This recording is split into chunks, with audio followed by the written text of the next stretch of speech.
Hello, and welcome to Power Play. I'm Rick Budd, your game master, and these three lovely human beings you see before you are, in no particular order, Omar Najam, who is our Vian Vigor, Caitlin Bruder, who is our Bennie Beckett, and Sam Delev, who is our Kadrax. Obviously, as you were probably noticing, our Ules Gali, B Zelda, is not with us this week, which we are all very sad about. Don't worry, B is fine. They are out camping somewhere in the great wilds of wherever, and they will be back with us next week. First I want to start out as usual by throwing a special thanks to Jake and Lauren and our mods and everybody at QueueTimes. We love you. We could not do what we do if they did not do what they do. Thank God they do, so we can. And you can, your subs and your bits help support QueueTimes, and your donations to the tip jar help support this show and these people. It's our Feed the Cast fund, and to that end, as usual, we've got some rewards. Here's how they work tonight. If we get to $50, if we get to $50, it is community determination as usual. Point of community determination. I think there's 1 point in the bank right now, and other than that, determination is going at a premium. I think Kadrax has 1 point, and that's it. So they need determination, folks. And if we get to $150, the mysterious benefactor, as we know, inside our universe, our team has a mysterious benefactor who sends them gifts and useful stuff that they need. Last week, they got a pair of power nullification handcuffs that work on powers up to level 8. And this week, the mysterious benefactor can provide the team with a set of 4 medium-range earpiece communicators. So our team has earpiece communicators right now that work at level 3, which is about a city block. These are level 5. They work at 10 to 20 city blocks. So a sort of massive upgrade in range. And it's the kind of thing you don't need hands to use them, so it's not like a phone. You can't drop it. It's just kind of always there for them. Very useful. In case useful. our hands are eliminated. In case your hands are eliminated, which can happen. And anything is possible. You never know. So that is mysterious benefactor. You, the chat, can provide the team with a set of 4 medium-range earpiece communicators that work at a distance of level 5. And if we get to $250, our after credits lore drop, a revealing glimpse of some important but previously unseen part of our story or universe. And you can always see these tiers in chat with the command unlocks. I remembered to set them this week. And if you can't help us out this way, you can always help us by liking and commenting on our YouTube videos, sharing tweets and stuff like that, which we appreciate too. It's like those likes in YouTube and those comments and stuff, they help the algorithm, and that helps people see them, and that helps us out. And fan art, y'all have been continuing to kill it. Oh my God, we have almost another reel's worth already, and it's just, it's all wonderful. I cannot tell you how much it powers us. So thank you to everyone who's been doing the fan art. And now you can get Power Play merchandise. There are T-shirts and stickers and stuff with Caitlin's wonderful character art on it. Those are available at the QueueTimes Teespring store. Jake will put the link down in the chat for you there. If we get the stickers there, the logo sticker, and Omar showing off the character sticker. It's great stuff. We love that art. Thank you, Caitlin. And Jake will put the link to this Teespring store in chat. Sorry, folks, I can't speak tonight. My brain is kind of jello, so just bear with me. The game we play here is called Icons. It is published by Ad Infinitum Adventures, and it was created by a cool dude named Steve Kenson. You can check him out on Twitter at @skenson. The book edition is by Green Ronin. They've been sold out for a while, but you can still get it as a PDF. And let's see, you can follow the show at Power Play RPG on Twitter and Instagram. Power Play is now available as a podcast for the podcast inclined. You can check that out wherever fine pods are casted. And that's the announcements. Time for Power Play.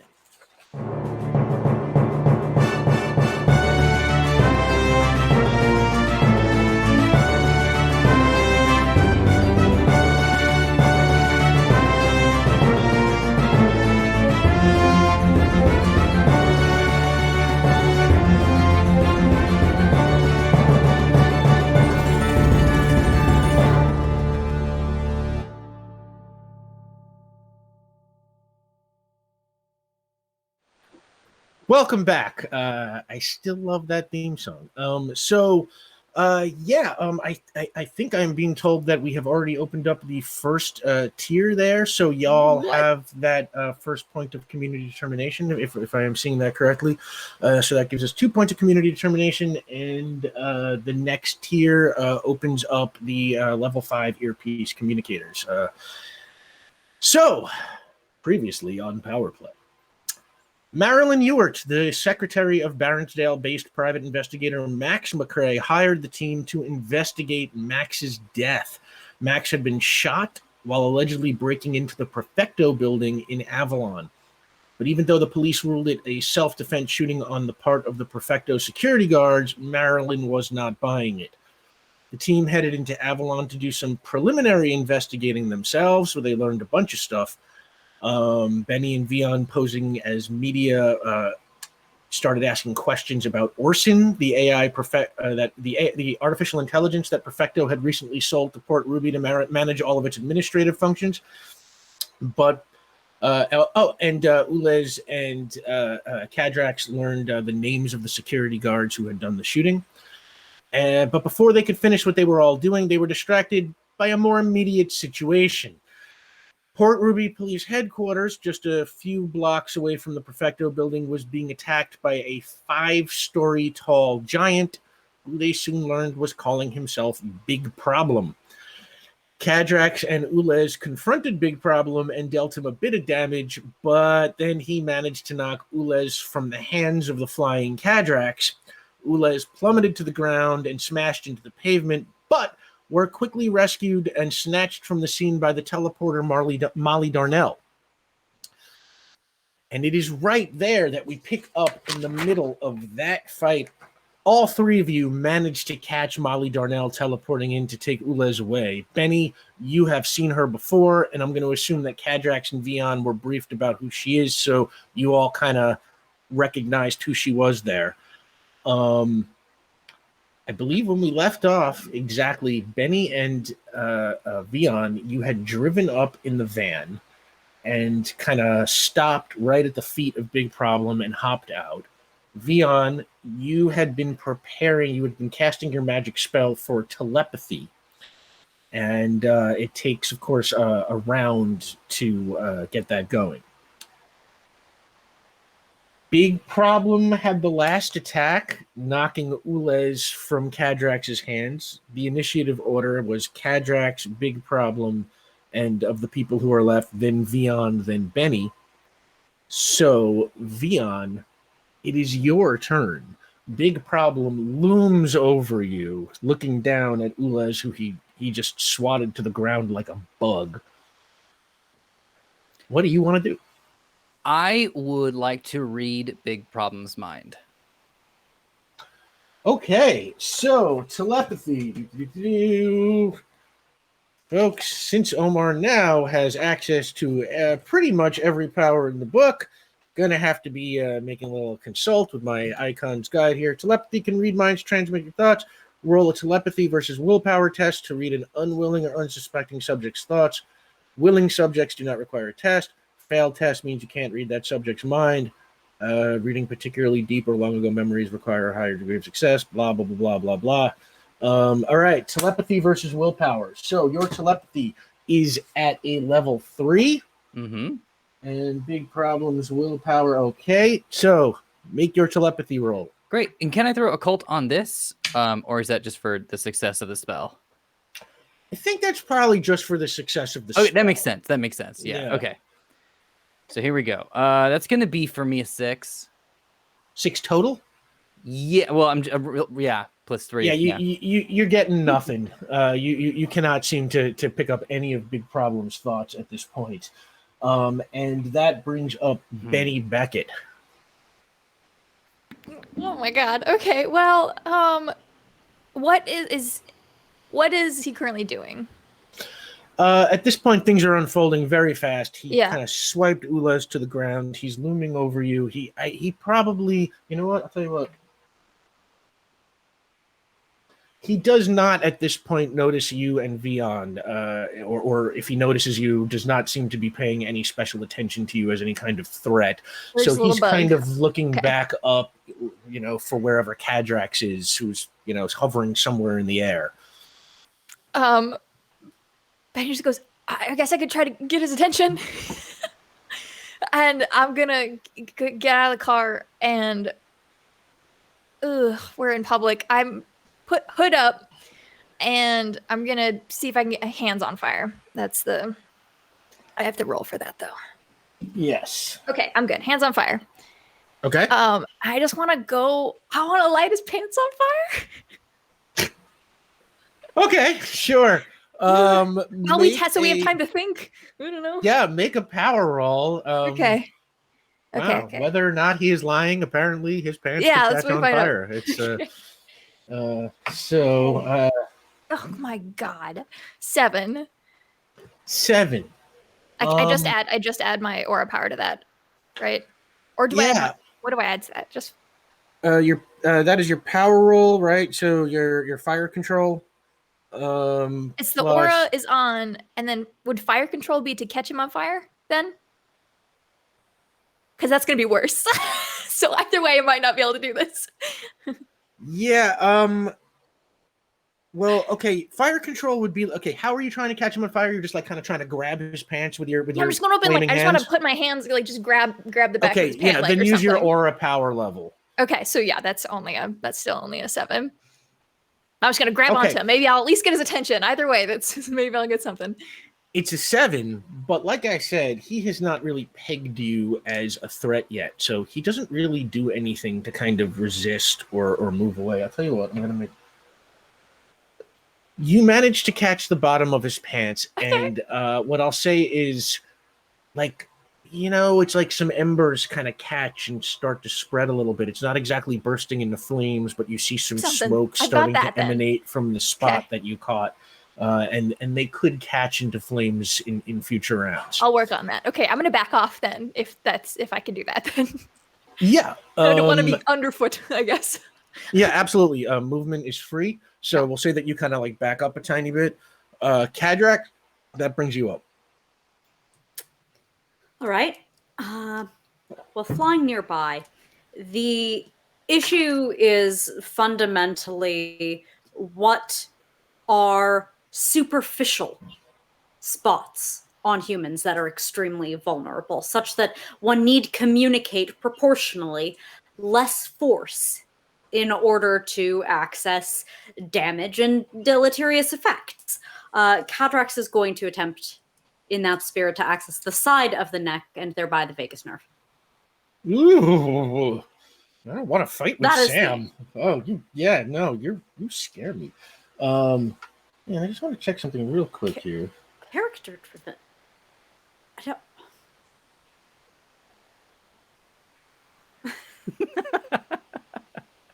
Okay.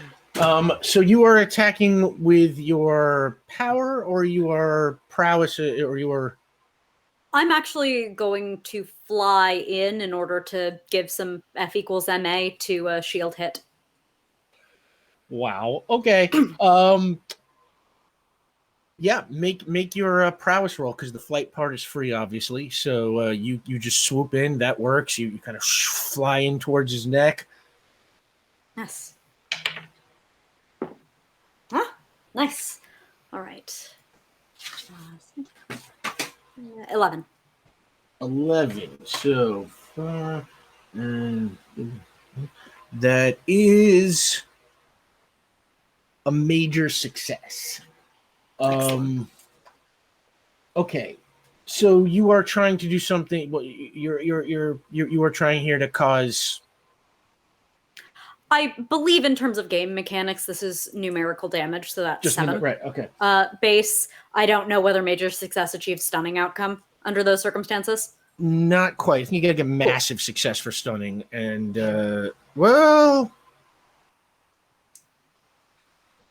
major success achieves stunning under these circumstances.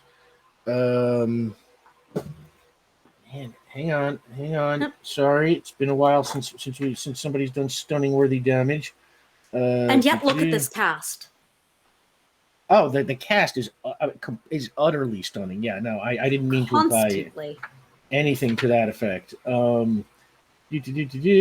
Frankly, I'm surprised anyone around them has any action economy whatsoever. No, major success is a slam, not a stun. All right. So essentially, what that means is we're gonna say we'll give it to you, and that means it just you hit him and you take off 7 base damage, 2, and he goes stumbling back and smashes into the police station behind him, which he was attacking. The building is already just wrecked. This does not necessarily hurt the building much more, but you can see that with him, he just kind of, hits against it. He was not expecting anything like that. It just really hit that nerve in his neck, and he's just like, God! You hear the scream that just echoes throughout all of Bray Square. And he sort of struggles to kind of get up. He cannot quite get up fast enough because he has been slammed. So that brings the order back around to Vian. Okay, so reading his thoughts didn't quite work out last time. Let's see if we can put some thoughts in his head. I would like to use telepathy, which is still activated, to speak into his brain. Okay, give me a power roll. Okay.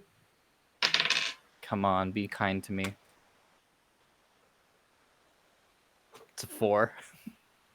4 total? It was a 1. I rolled a 1. It's a little Halloween die, so the little pumpkins are laughing. Man, I was sure you were going to get that because I also rolled a 1, but with a 4, I am sorry.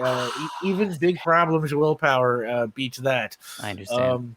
So I'm just standing out there as there's probably little like pink and purple psychic little blips coming off, little confetti bits or sparks that just aren't catching. Somewhere in an alternate universe, Charles Xavier is rubbing his temples and shaking his head. But that brings us back to Bennie Beckett. God, I feel totally. This is not a fight that I think I'm good at. Man, I don't even know. Is he just down now? Yeah, he's kind of just leaning up against the building and kind of, a little kind of woozy. He's holding his neck and his, pain just shot through his body, just because he got hit right in that nerve. He's not a happy camper, as they say. Is the rubble mostly stone, or is there a lot of like that he's laying on in this building? Yeah, I mean, this is police headquarters is a big building, and this is Okay. I mean, I just don't want to light this block on fire. Okay, God, I genuinely don't know what to do. Can I go up and fire hands? Can I just get him really hard in the ankle or something? Try to slow him down if he tries to get away. I feel like he's gonna be pretty fast. He's got long legs. So I just keep him here until we can get this stopped. I guess I'm gonna do fire punch. Yeah, go for it. Give me a prowess roll, right? Because it's, and I get to add my to damage. To damage. That's what it is. Okay. Your kickboxing. Prowess is 7, I believe. Yes. Oh my goodness! 11. 11? Yeah. Okay. I rolled a 1. Okay, that is going to be just a massive success. Oh, good. Because I rolled a 1. Yeah, you punch him with the flaming fist, and we're gonna say that as you do that, let's say you punch him in that same spot you tried to grab before, and it kind of causes the bottom of his giant pants to erupt in fire around his ankle. Okay. And it's because it's your fire, it burns hot and it burns fast and maybe melts the skin a little bit beneath it, and just you can smell burning hair. It's the worst. But he just screams and grabs at his ankle. I'll jump back a little bit. Yeah. You evade. Yeah. Is damage a strength and power, right? for that? Damage, yeah, is strength plus whatever That power your aura is aura, at, so which that's is 10. okay. So 4 10. plus 6 is 10. Ooh, okay, and that brings up the big K, Kadrax. How is he looking in terms of No, he's not as affect, stunning as willingness you are. to fly? Well, Sorry, I couldn't. Sir, I am in a meat sack. Yeah. Aesthetic considerations notwithstanding, what is his affect vis-a-vis willingness to further engage in honorable combat? Right now, he is kind of he looks to be in a tremendous amount of pain. He's grabbing his ankle. You can see that like he's kind of can't choose whether or not to kind of rub at that nerve on his neck or getting ankle. Maybe he's like swatting, trying to put out the flames at his ankle. He looks pretty damn angry, I would say. But occupied. Like, he doesn't look like he's about to swing at anybody. But only because he's got so many other problems happening. Given that he is expressing his frustration in hostility and thereby may still cause damage to my allies or to civilians, I will once again engage in violence. And what form will your violence take? Yes. So in a very similar anatomical vein, given that he's using at least one hand to swat at the flames on his ankle, that means that he again reveals his neck. I will, for diversity's sake, engage in alternate location. The space between your jaw and your neck? The parotid lymph node is there.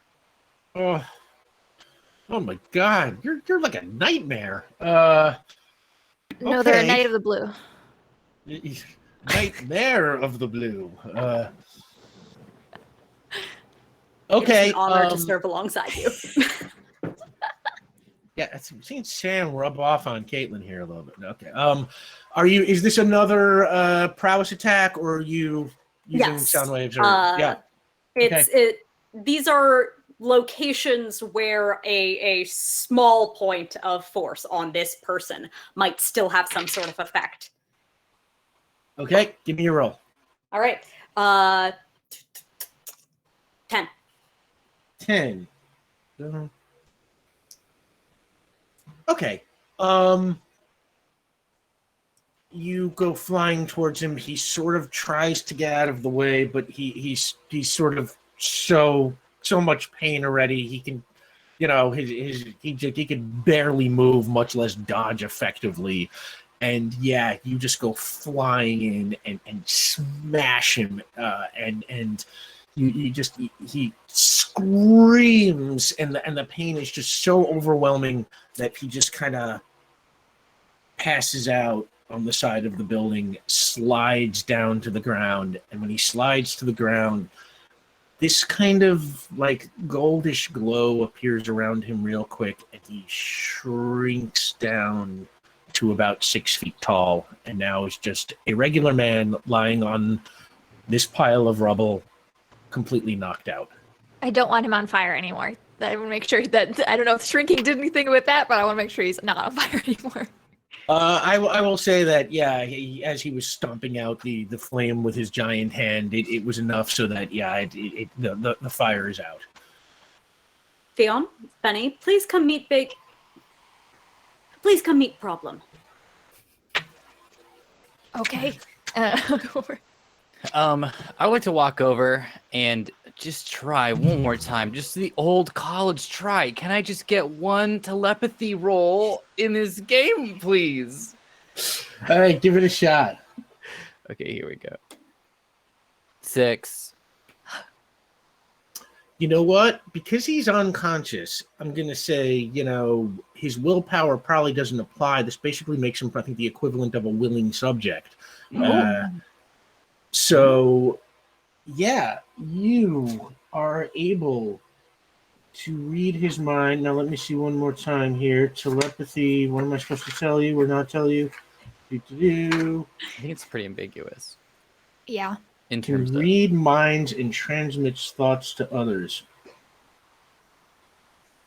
Well, Is this going to be a thing where he's not thinking anything? He's not thinking, so it's like, yeah, you can have access to your thoughts. If I can, okay. If you want, I will let you, like, if you want to redo that, since, like, you know, we sort of misinterpreted what the telepathy did there. I mean, if you want to try and post-cog him or something instead, it might give you some kind of reading that is not subject on him having thoughts at the moment. But otherwise, yeah, if you want to roll with what you got, you would just sort of see, you know, black or whatever it is he sees when he's unconscious. Okay, so I walk up, I put 2 fingers to my temple. I cast telepathy successfully. I turn back to my 2 teammates and I announce, yeah, he's out. Okay, good. I want to pat my hands out, fire off my hands. I want to turn to the building. Does anybody need help? Like, that building just got crushed. Did everybody get out in time? Like, do we need to go? Like, is there like a rescue mission that needs to happen here? Like, is everybody okay? Right, there are non-cops in this building as well. Yeah. Yeah, there are people, and I'll tell you what. They will make you roll for it. What you can see from where you are is that, yeah, there are kind of cops everywhere, obviously, and they are, you know, helping people out of the building. You know, they you know, being sort of trained for emergencies and stuff like that, and, you know, to respond to emergencies. The police seem to be doing their best to take care of their own at the moment. Okay, I just want to make sure there weren't like civilians inside that we needed to go like, sorry about the big guy. Yeah. I mean, certainly the building is damaged and who knows what is going on the inside, but from the outside, it sort of appears that, you know, rescue operations are kind of underway. And they are bringing people out in front of the building, and the police themselves are beginning to congregate in front of their building, and you are increasingly beginning to find yourself surrounded by police officers who are slowly starting to notice you. Yeah, should we okay, go? great. Go, One sec. I would like to, if this is all right, I hope I don't have to burn anything for this. I do have sleight of hand, and I believe we established that is because, like, living in Los Angeles, like, magic is like a fun little thing to do when you're like doing like generals and stuff. So I would like to bust out the cuffs and the nullifier cuffs and just slap them on problem real quick. Sure. Yeah, you can do that without. I'll let you do that without rolling. Sure. Okay, great. And then I would like to turn, I think, to Bennie and just be like, I'll create a distraction if you both want to get out of here. Are we taking him with us? I think we should, right? I don't want the cops to deal with him. Yeah. So, do you want to chuck him in the van, Doc? I guess you can come with or fly. And I'll create a distraction. Don't worry about me. I'll be fine. Okay. Yeah. Whether I succeed or whether I lose, it won't be a problem. Don't worry about it. While you're talking, you hear one of the cops yell to the others. It's like, "Where'd he go? Where'd he go?" And they're sort of like looking down side streets. Okay. They don't seem to have perceived just yet. We did park right at his feet, so I would like to get him in the van. I will. Yeah, great. Hey, who wants? Do you mind, Bennie? Do you mind if we psychically link? I'm just gonna. I'll talk with you. I'm not gonna read your thoughts. You'll be able to hear my voice. You're fine. I'll Let's hear go. Your voice. Yeah. Okay, sure. great. Here we go. I would like to run over to the building and quickly post-cog the building. Post-cog the building? Yeah. Like some of the rubble. I want to post-cog what just happened, so we can just create a little diversion or a big diversion for us to be able to drive the van away and not get caught. Oh, like you're gonna transmit. Yeah, I'm gonna broadcast. Yeah. Oh, yeah. Sorry, I know what happened. Yeah. Oh, gotcha. Okay. Awesome. I was the one in the back doing this for 20 minutes. So that does give you an excellent view. Make a postcog roll. Let's see. What did I throw my postcard? I know there's only a very small mechanic for combined effort, but from my understanding from film nights, there are FX, and sometimes there are these things called haptics that I could provide to reinforce this broadcast-induced 4D movie. Oh my god, we are becoming Mysterio. Let me see if he succeeds first. If I succeed, I've been rolling nothing but wins. You got it. It's fine. You're on a roll, buddy. I got 9. You got a 9. Okay. Sure. I don't care if it doesn't work. Because either way, I'm broadcasting something. I want to be very clear about this. If it's King Right, you're Kong either again, still broadcasting works. correct information or incorrect information. Yeah. Sure. And what do you want to do as far as the haptics go? Well, if Vian is broadcasting Big Problem, those steps go boom. I would like to supply the boom. Oh, sure. Kadrax and Foley. Quite. Kadrax, give me a complex task roll, since this would have to Yes. be sort of precisely calibrated to fit in with whatever he's broadcasting in the right level to, feel like the footsteps again. So, Yes.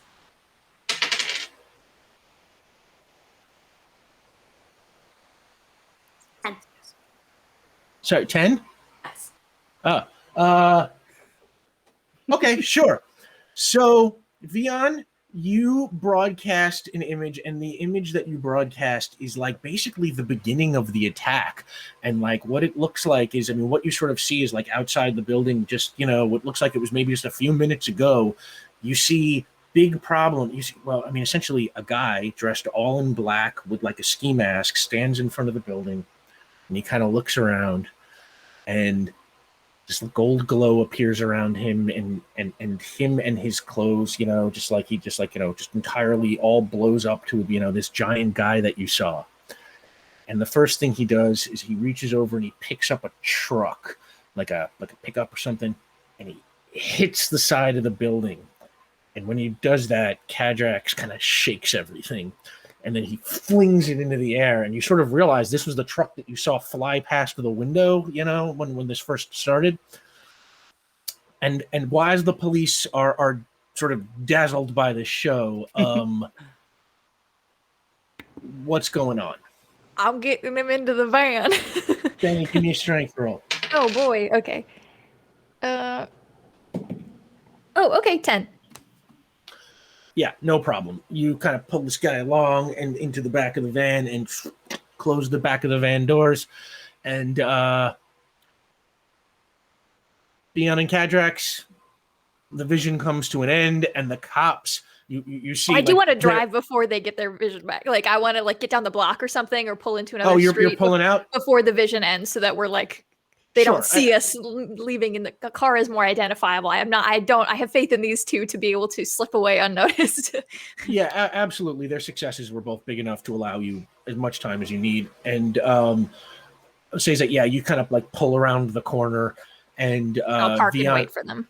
Yeah, Vian and Kadrax, as the vision comes to an end and Kadrax stops the haptics, you see the cops, they've all kind of taken cover again, as, because of the vision, and they didn't understand what they were seeing. They all kind of thought it was starting again. They thought there was another giant or something, and now they're all kind of looking around, being like, where'd he go? What? And everybody's just confused as hell. Great. I'm going to run in the direction of the van. I'm going to yell, "De-escalate! De-escalate! That was a giant ghost! That was a giant ghost!" as I'm running by. And then as I'm getting farther and more confident, I would like my tone to shift into mocking, of just make sure you catch the giant ghost, guys. And then I round the corner. You're like a Simpson. You're like a one-man Simpsons crowd scene, all right. It's the nicest thing anyone's ever said to me. Thank you, Rick. Oh, well. So Kadrax, you also heading for the van? What are you doing? What time of day is it? I know it was afternoon roughly when we started at this building. Are we sort of crepuscular now? It is. I would say it's still in the afternoon. Yeah, Okay, it's good. let's say it's Crepuscular. 3:00. I love that one. Vocabulary with Sam. Oh. So I'm going to definitely run and not fly. It's not flying. My legs are moving. But the truth is I fly faster than I run. So I will do that. And as I'm leaving, I would like to look around at the people standing by to see if there is anyone who sticks out to me as someone who might have been working alongside Big Trouble or otherwise keeping an eye on him in this situation. Sure. He was hired for a job. Give me an intellect roll. Yes. 10. You look around, you cannot pull out anybody, that seems anything more than just part of the scene. Then I will fly to the van and my allies and dog. Sure. And you all get into the van, and where are you headed to now? Yeah, where are we going? Or what do you want to do? I mean, are you going to talk to him right here in the van, or are you taking him somewhere, or what's going on? Traditionally, there's a warehouse. Yeah. Yeah, let's do the warehouse. Okay. Benny's gonna pull her phone out and is gonna pull up Molly Darnell's contact and hand it to whoever's in the passenger seat and be like, see if they're okay. And then I'm gonna put us into drive and get going. So I shouldn't probably talk on the phone while I'm driving. Sure. Yeah, and that's you good. are headed to Maybe the Keyline one. Aeronautics Yeah. factory in Factory Park there. So that's going to be a fairly long ride at 3:00 in the afternoon on a Friday. So you get driving. This is probably going to be hour and a half, 2-hour drive, because you're headed to the middle of Baronsdale. I did not believe I gave Jake that map today, but if Jake wants to put up the city map for a couple of minutes, you can see basically you're headed from kind of Midtown Avalon to the sort of the center of Baronsdale. And as you're driving, who takes the phone? Doc, I think you're in the front seat. Tall privileges. I typically am as part of Tall. However, I thought I might be needed in the back in case Problem wakes up and requires further exertion of force. Furthermore, right. Dog is here, and I would like to cuddle them. Okay, yeah. Understandable. Yeah, These are both great arguments. Okay. Vian, you're taking the phone. By the way, the map is up now. So you're headed from right above the word Avalon to, I think, right below the word Baronsdale is where those locations are. Only that for a couple of minutes, and then you can take that down. So phone rings a couple of times, just rings and rings and rings, and then all of a sudden you hear, Molly. Hey, Molly, this is Vian. What's up, Vian? A little busy here. Everything all right with Ulez? Working on it right now. I'll tell you what, I'll give you a call back when I know something. Can we help with it? Okay. Hangs up. All right, well, not the most comforting phone call I've ever had in my entire life. But Molly Darnell insisted that Ulez is being taken care of. I mean, from what I heard about when we met her, she was pretty good at, interfacing with Ulez's system. So I guess that might be the best hands to be in. Yeah, I don't know anything about... I don't even know really what you do for work, Bennie, so... Yeah, that's as far as my technology goes. It's fair. That's understandable. This seems analogous to a surgical environment where it is not encouraged to have emotionally attached people in the immediate area. Now, see, that was comforting. Thank you, Doc. Yeah, okay. Okay, good. Yeah. This is why the hospital never should have doubted my bedside manner. If you want a letter of recommendation, I've been meaning to write one. Just like in general. I appreciate the offer, though of course that won't be necessary. Okay. And so giants. Yeah, you all saw that shimmering that happened before trouble became big trouble? Presumably this is the mechanism behind which the morphology changes? Is there like is there a device on his person? I'll examine him. I should probably also simply examine him. I did do a reasonable amount of damage to his person, and he does have at least second-degree burns. Yeah. Sorry. Kadrax, yeah, you're not gonna make your roll. He's knocked out. You search him, and you don't find any devices or anything weird. In fact, all you find in his pockets is his wallet, which has $27 in it. It's got a library card. It's got a subway pass and his driver's license, which identifies him as Dennis Sartori. I would like to post-cog the subway pass. The subway pass? Yeah. Sure. Give me a postcog roll. Great. 5. 5. You me- essentially see this man. Mhm.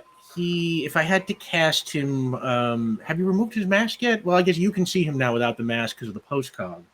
If I had to cast him, I would say he's played by Theo Rossi from Sons of Anarchy or Luke Cage. Yeah. And he's just letting himself into the subway and getting on a train. Okay, I turn to the other two and Dog, the other three. This is not my day. I'm just not. If we could stop for coffee or something before we get to the warehouse. I don't know. We did a. Oh yeah. Also, hold on. We did a real quick while we're driving. Let's catch each other up. So we. Yeah. Wow. Yeah. That's actually we should probably do that. We went in. The servers are fake. The whole Orson, not real. That's a lie. There's something else going on there. And also the gentleman who purportedly is the expert on it, who knows? He's what did he say? There's been nothing like this on Earth. Yeah. You remember that? Like Something specifically was just like, I can't even imagine a thing like this is on this planet. Which I'm like, okay, well, I logged that as a possible little teaser for an alien reveal.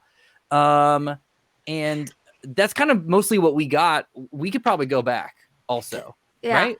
Either Orson in its entirety is a front for something, but either way, what we saw wasn't Orson. If Orson exists somewhere, it wasn't that. They're lying.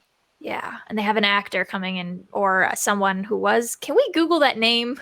Does he have real credentials anywhere? The professor, right? Yeah, we should probably Dr. do that. Cole. Yeah, Dr. Cole is what you got. He used to be a professor. I don't remember if he said where, but Hamlin. Hamlin University in Avalon. Good memory, Sam. We can see if he was. I mean, I guess if they're putting the effort into him being up there in the first place, they probably have the resources to fake credentials for him. So, not that that'll tell us much, but yeah, man, I should have mind read him. Are you trying to look him up online? What do you? Yeah, I'll do with your phone, Benny, because I'm still holding it. I'll do a really quick search online. Give me an intellect roll. Okay. Oh, great. I'm so glad I switched over here. That's going to be a 12. Can I add investigation on top of that? I mean, you could. You won't need it at this do it point. anyways. I want to know the number. Okay, great. In that case, oh, okay, that's just 13. 14 or still good. Still a big number. So yeah, easily you are able to locate Dr. Franklin Cole or Professor Franklin Cole, who formerly of Hamlin University in Avalon, which is kind of like Port Ruby's version of Columbia. It's sort of located in Uptown Avalon. It's got like an urban campus, very prestigious, and you can also find a page identifying him, with the Perfecto, as part of the Orson team. It's got like a kind of dashing shot of him. I think we said he's played by Christopher Walken, and it's kind of got like a dashing shot of him making kind of a smart face and and posing by that bank of servers that you saw. Here's what I'm gonna do really quickly. I would like to open a new tab. and I would like to The search. bookmarks are like the Whisper Network and like her work email. Like just so you know. Oh yeah. Oh, her whoops. bookmarks. Yeah. I did not mean to pry. Yeah, the Whisper I Network. did not for realize that would people happen. remember. Yeah, the Whisper Network is sort of a website where people post kind of weird X-Filesy things that they claim they see or happen around Port Ruby. I would like to go to our universe's equivalent of Rate My Professor, which is a website where people can review professors. There is a weird, shallow aspect to it. I won't get into it, but there is a legitimate like rating of does this professor go hard on exams? Is this professor like full of surprises? Is this professor boring? I would like to see if he has any reviews. What is too foolish or trivial for them to have remembered to fake if the credentials are? That's because that's where Vian lives. They got to come down to my level to be able to trick us. If this is fake.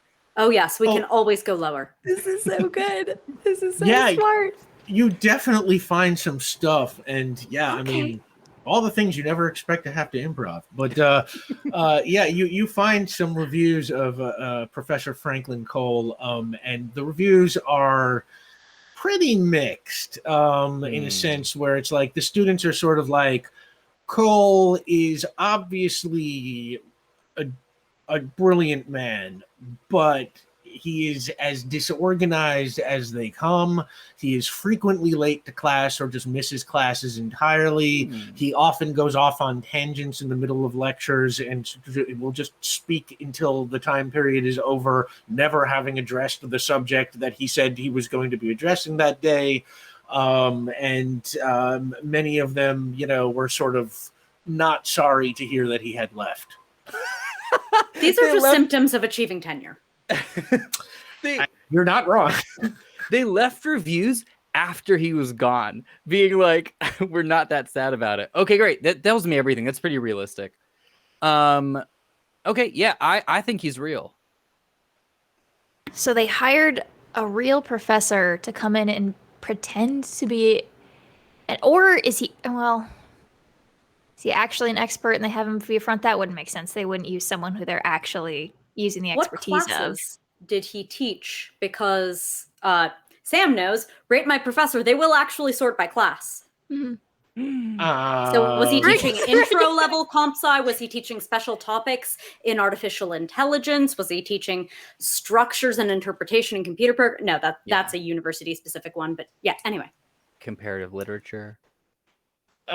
He was teaching classes related to applications in AI. Okay.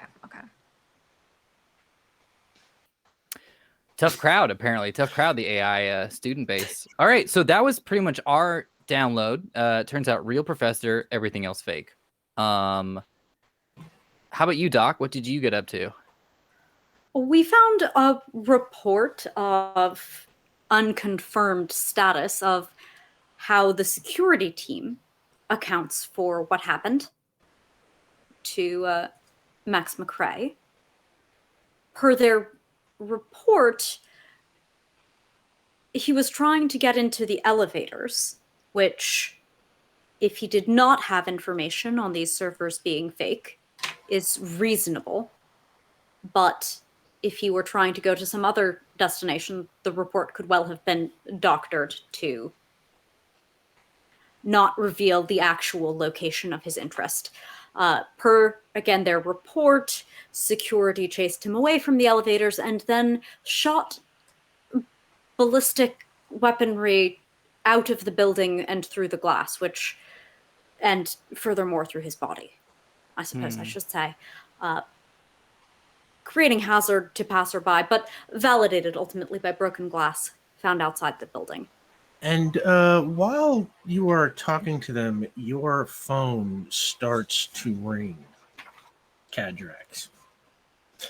You look down at the face of it, and it is Abigail. Pardon me. I have a call of the utmost importance. Yeah. Abigail. Kaden? Oh, thank God. I'm in a little bit of a pinch here, and I kind of need your help, like right now. I don't know how much I can talk, but long story short, I broke into my father's house to steal something from his vault, for a good cause. I swear. But I must have tripped some kind of security measure because the door slammed shut behind me, and I'm trapped in here, and I don't know how much air there is, and I need you to get me out now. Do I have the address? You do not. Where are you? It's Fripp Manor. You can find it anywhere. Just search online. And when you get here, there's this guy, Daniel. He'll explain everything. And then the line goes dead.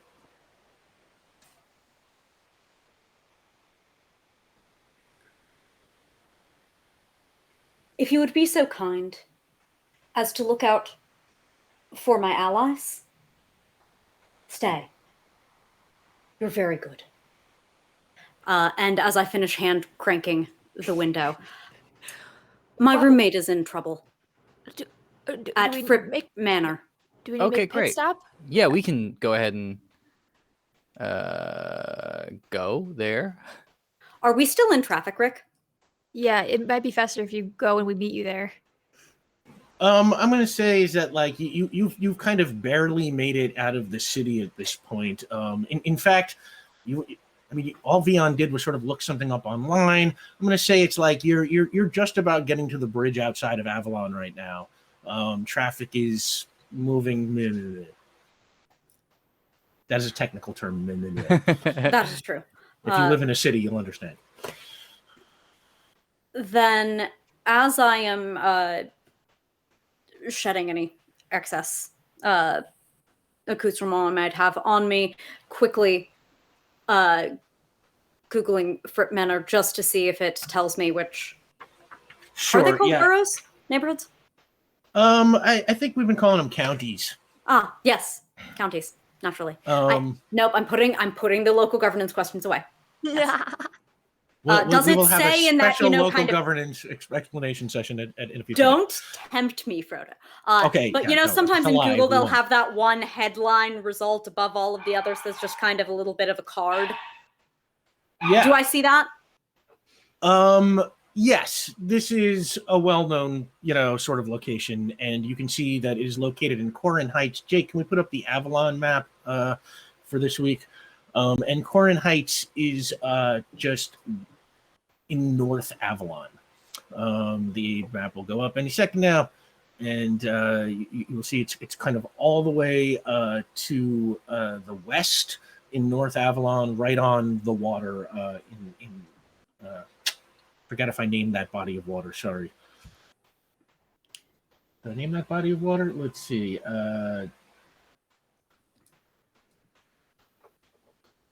I don't know. Sorry, I should have looked that up. But yeah, there it is. Corin Heights, all the way to the north there. You see it's at the very top of the map. And it is right along what we will call for today the river. Oh, you know what? We'll give it a ring. Tell you what, we'll call it the Bendeck River. And if I gave it a name previously, it has two names. Yeah.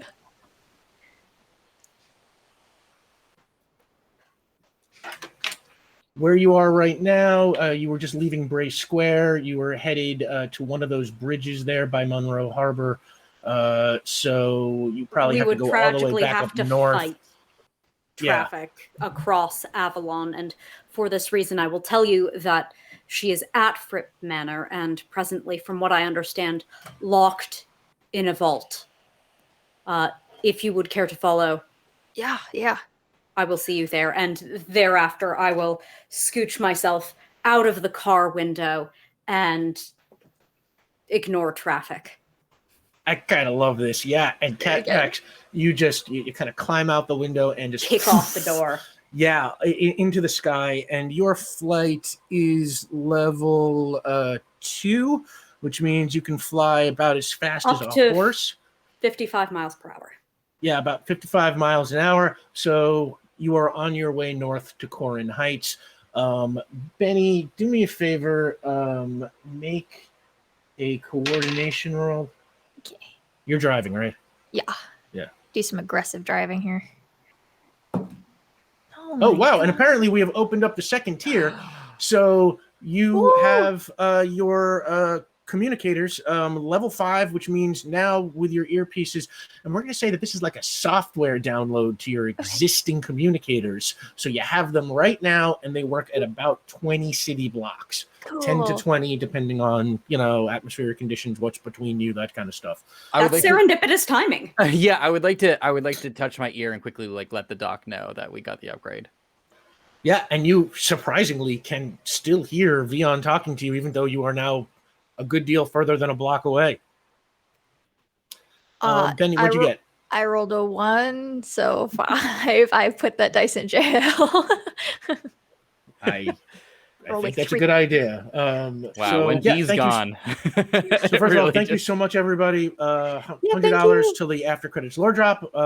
We are super grateful as always. And Bennie, you start looking for a way to turn around. You're trying to make your way up onto the shoulder. I forgot I have a driving. It's not much better, but 6. I forgot to add my +1 for driving. Okay. Yeah, no, every little makes bit me counts. feel better.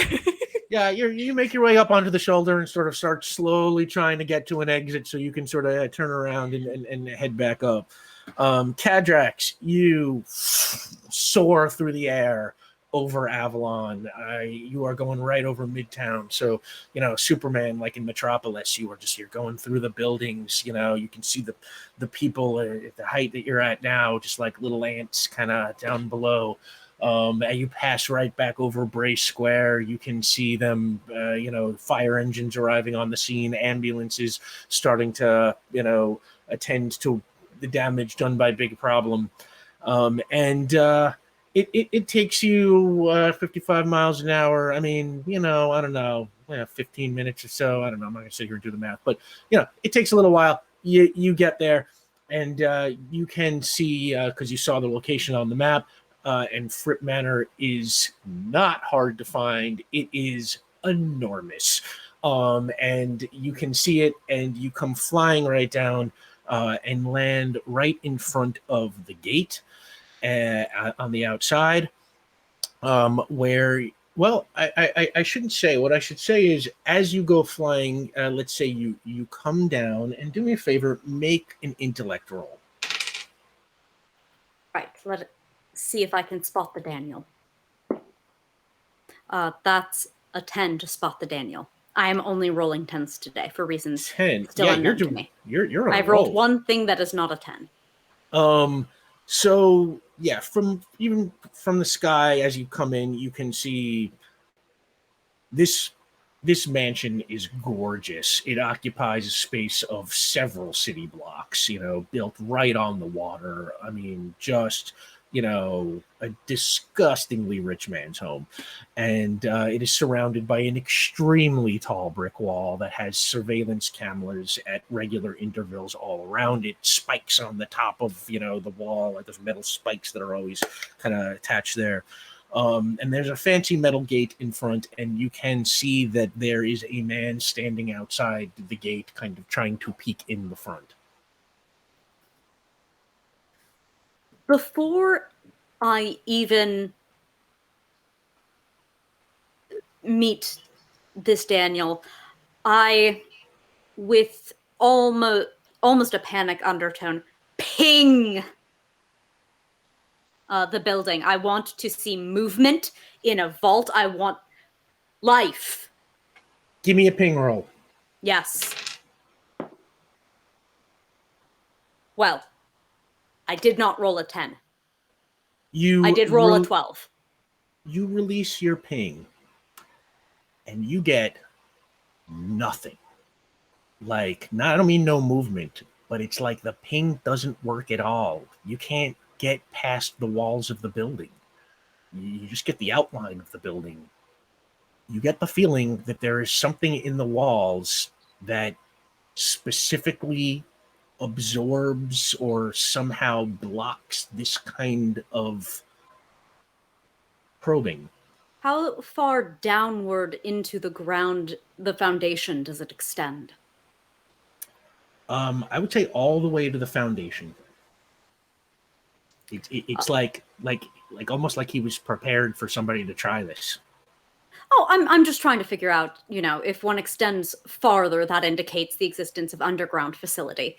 The absence of evidence is At evidence this of fuckery. Okay, with 12, what I'll say is that you detect beneath the house like I said, you get the outline of the house, and underneath you can see it's like the house is 3 stories above ground, and there seems to be like a story, like a basement or a story below ground. All right. With that in mind, I will now rendezvous with the Daniel.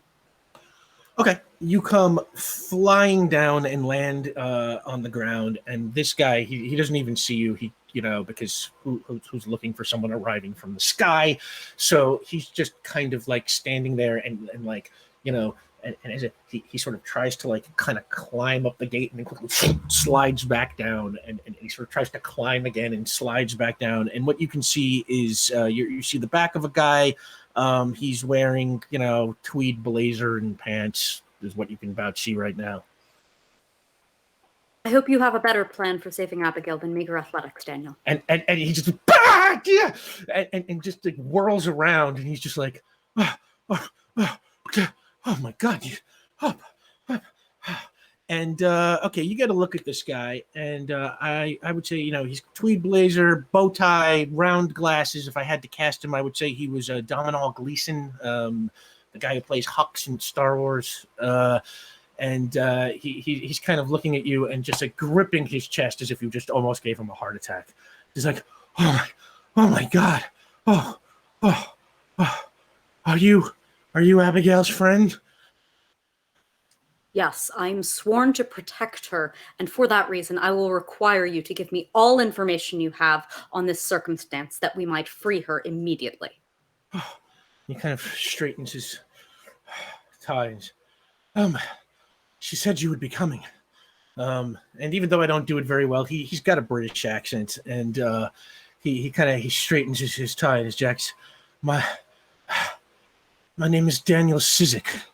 I am the director of the National Bureau of Antiquities of the People's Republic of Ostrovia. And I'm afraid this is all my fault. I don't even know where to start. Where did you come from exactly? That will not aid Abigail, who may run out of air.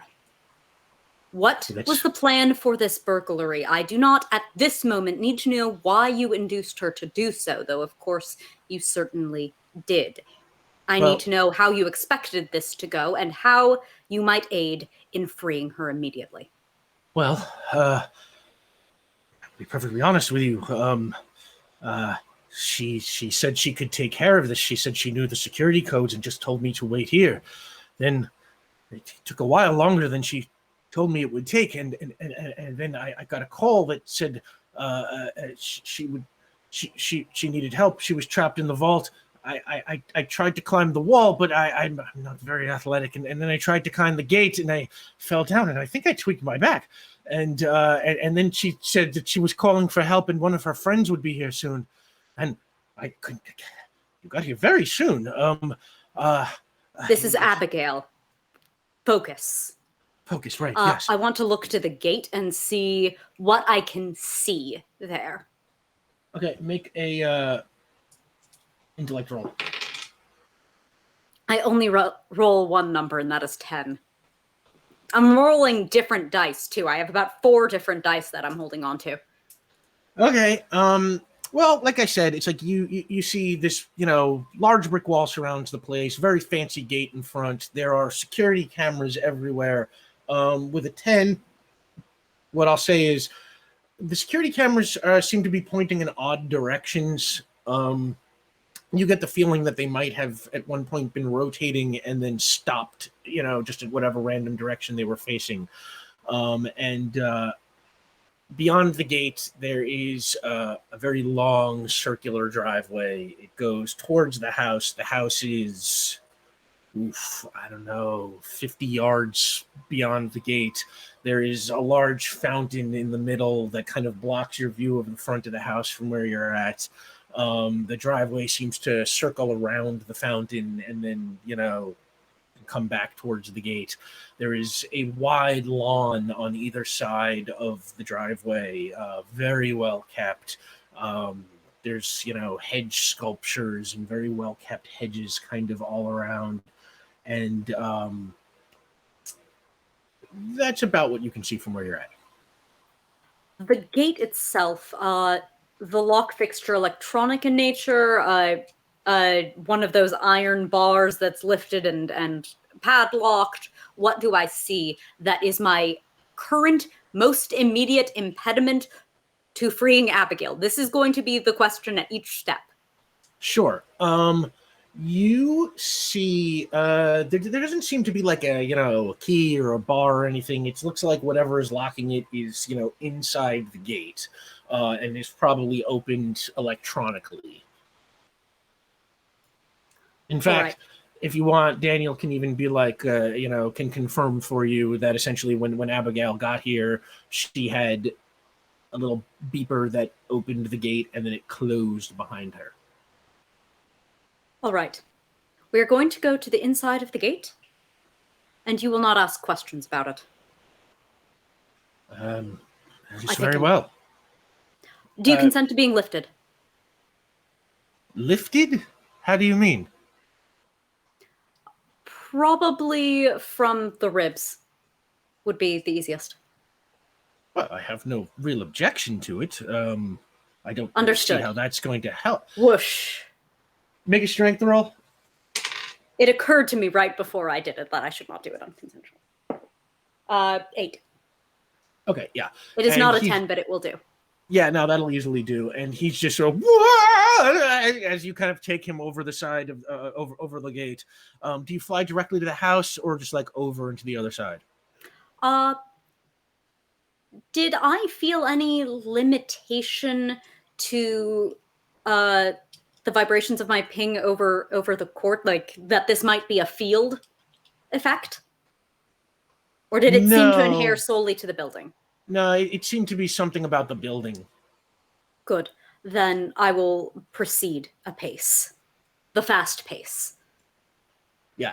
And you fly right towards the building, and you land right in front. And the building has, sort of gorgeous double doors. And they had like on the double doors, there's like there's like an F like back to back, and it's just sort of carved in there very elaborately and beautifully. And Daniel sort of runs up and grabs it, and the door is locked. Locked. Did you see what you used to open this? It would have been one of the last things you were able to see through the gate. I was all the way back there. The fountain blocked my view. All right. I'd like to make a complex task roll. Sure. Try and do the tumblers or whatever. Yeah. Okay. Give me your complex task roll. Once again, I believe this is this is a 9. All right. Okay. You might be a little hyped up because of the blood's pumping. You're a little worried about Abigail. You open the door, but it's not super smooth. Rather than vibrating the tumblers, the lock just kind of like cracks under the vibrations, and Daniel kind of is able to push the door open. That was remarkable. That was incredible. How did you do that? Application of force in service of Abigail. Amazing. Just now, what's amazing. next? I don't know. She didn't tell me. She said she could take care of it. Where do humans put vaults? I have no idea. I can tell you what I know. I don't know if it's going to be useful. Yes, come. We will begin a visual inspection, and you will debrief me. Okay, and while that's going on, the two of you, Vian and Benny, have been making your way by car. And Benny, do me a favor, make another coordination roll. Okay, we're gonna roll a copy dice this time. Come on. We are $100 from our after credits lore drop. Thank you so much, everybody. Oh God. Okay. 1, 2, 3, 4, 5, 6 coffee beans. Plus 4 is 10. Plus 1 drive is 11. Yes. Okay. Aggressive driving. Thank you, coffee dice. While Abigail was, while Kadrax was meeting Daniel and getting all this done, you got off the exit and have just been tearing through side streets. You know, you went the wrong way on a one-way street at one point, cut down an alley. You Yes, know, we did. you've just been, just some real stunt driving here. And you're making you're making great time. You are headed north at a fantastic clip, and you expect to be there, in just a few minutes. In fact, I would say you are almost able to now getting in range that you can communicate with Kadrax thanks to your upgraded ear comms. Yeah. I have to apologize to Doug every time I take a harsh corner, as well as the unconscious body of our friend in the back there who's probably just like sliding. Dog has 4 points of stabilization.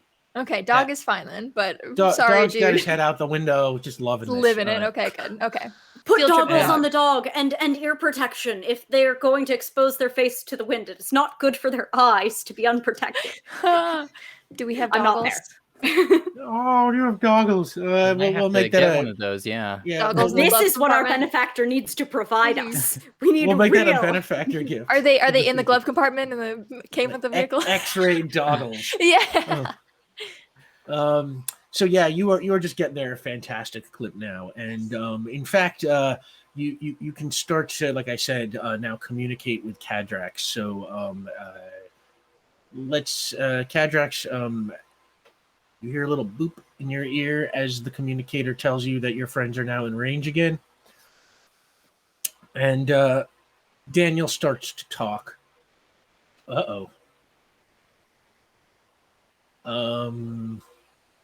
Hey, there we go. Welcome back, Woo! Kadrax. Oh, we can't hear you. The signal was flawed. There Hey, we Doc, go. Woo. we're getting close. That was a scary couple of seconds. So as you're standing at the open door of Fripp Manor, Daniel says, Jonathan Fripp has recently come into possession of a diamond known as the Star of Astrovia. It is a 34-carat pink diamond with a teardrop cut. It was once owned by the royal family of Astrovia, but was liberated by the people in a glorious revolution long, long ago. After that, it had many owners, but sometime in the 20th century, it disappeared into the hands of a private, unknown collector. We thought it was lost forever, until we learned that Jonathan Fripp had bought it in an auction just in early November.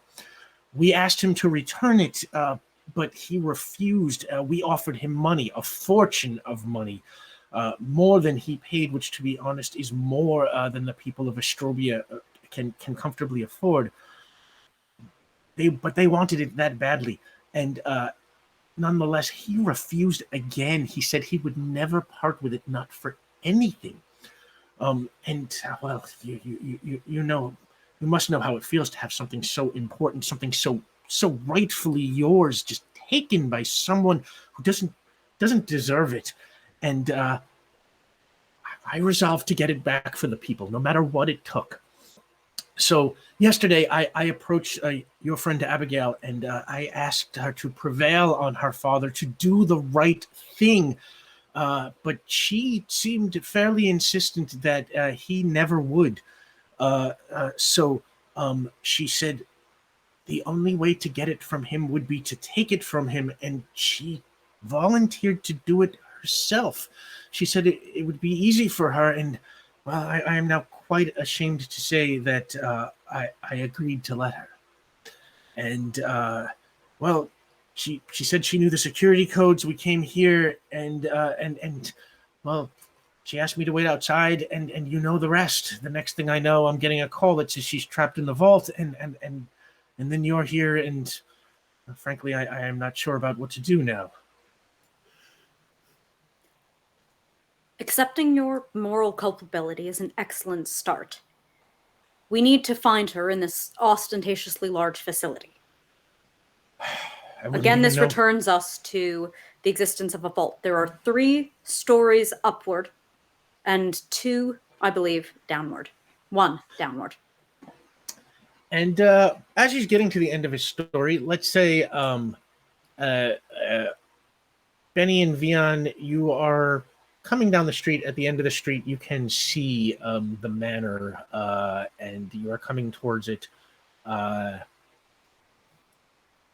As you get closer, it becomes apparent that there is a locked gate in front. Okay. Well, also other problems. Friend in backseat and also dog. What's the plan here? Muted. Yeah, no, yeah, I'm thinking about it. I'm kind of scrolling through my magic book, just looking for something that I might be able to like use. I could try to like emotion control him and make him sleepy. Is sleepy an emotion, or is that really a condition? That'd be a condition. Yeah, I mean, I get sleepy when I'm stressed. Maybe I could stress him out. No, that's kind of a gamble. Whatever Bella Murata did to us. Hello. The gate is Hello. locked, I'm afraid. The door is not. Oh yeah, hey Doc, yeah, you got any ideas? Yeah, what did Belmorada do to us? I guess like read our minds? Yeah, Bella Murata had a very unique power that is not in the Icons book of my own construction. But let's see. Can this be accessed by the power of lesbian magic? The power of lesbian magic. You know what? let's I just see. saw another thing that I could try to use. Okay. If you don't want to stretch. I also don't need to dip my toe into lesbian magic. I'm very happy to stay in Vian's very asexual magic lane. Bennie, Doc, I could try a binding spell. We could go a little old school with this. Okay. Oh, what would that do? Binding projects an attack out to an extended range that binds or traps the target with glue, ice, mud, webbing, or the like. That's fun. So that seems to make the most sense, right? I think so. What kind of material should I try to manifest here? I mean, ice probably wouldn't hold for very long. No, and that might also make him cold. Yeah. Glue isn't bad, but like I don't know if glue is the most effective. Spiderwebbing twisted to the thickness of a pencil diameter is strong enough to withstand the full force of an airplane flying directly into it without breaking. What? It has That's incredible amazing. tensile strength. That might. Can you do spider webs? Yeah, I think I can conjure up some spider webs. Let's get Dog out of here because this is in case this... RNB is wicked smart. In case this goes wrong, I don't want to web anyone by accident. Now, after you do it, Dog can hang out maybe the front seat or something and keep an eye out. Please what do it's not worth, get webbing in their fur. Yeah. For what it's worth, your binding has a material level equivalent to the power level, so it will be 3, Okay. no matter Okay. what you use. Okay. But I like the creative side, so. Okay, let's do it. I would like to cast binding. Give me your magic roll. Okay. Oh, you're gonna get it. Yeah. I got a 1. Okay. The Halloween dice have shown upon me. I got an 8. Oh yeah, easily. So let's say you started having this conversation as you were coming down the block. Since time is not of the essence at this particular moment, I'm not going to make you wait a whole round for it to kick in. So let's say you started casting it earlier, and as you are pulling up in front, it is finally taking effect.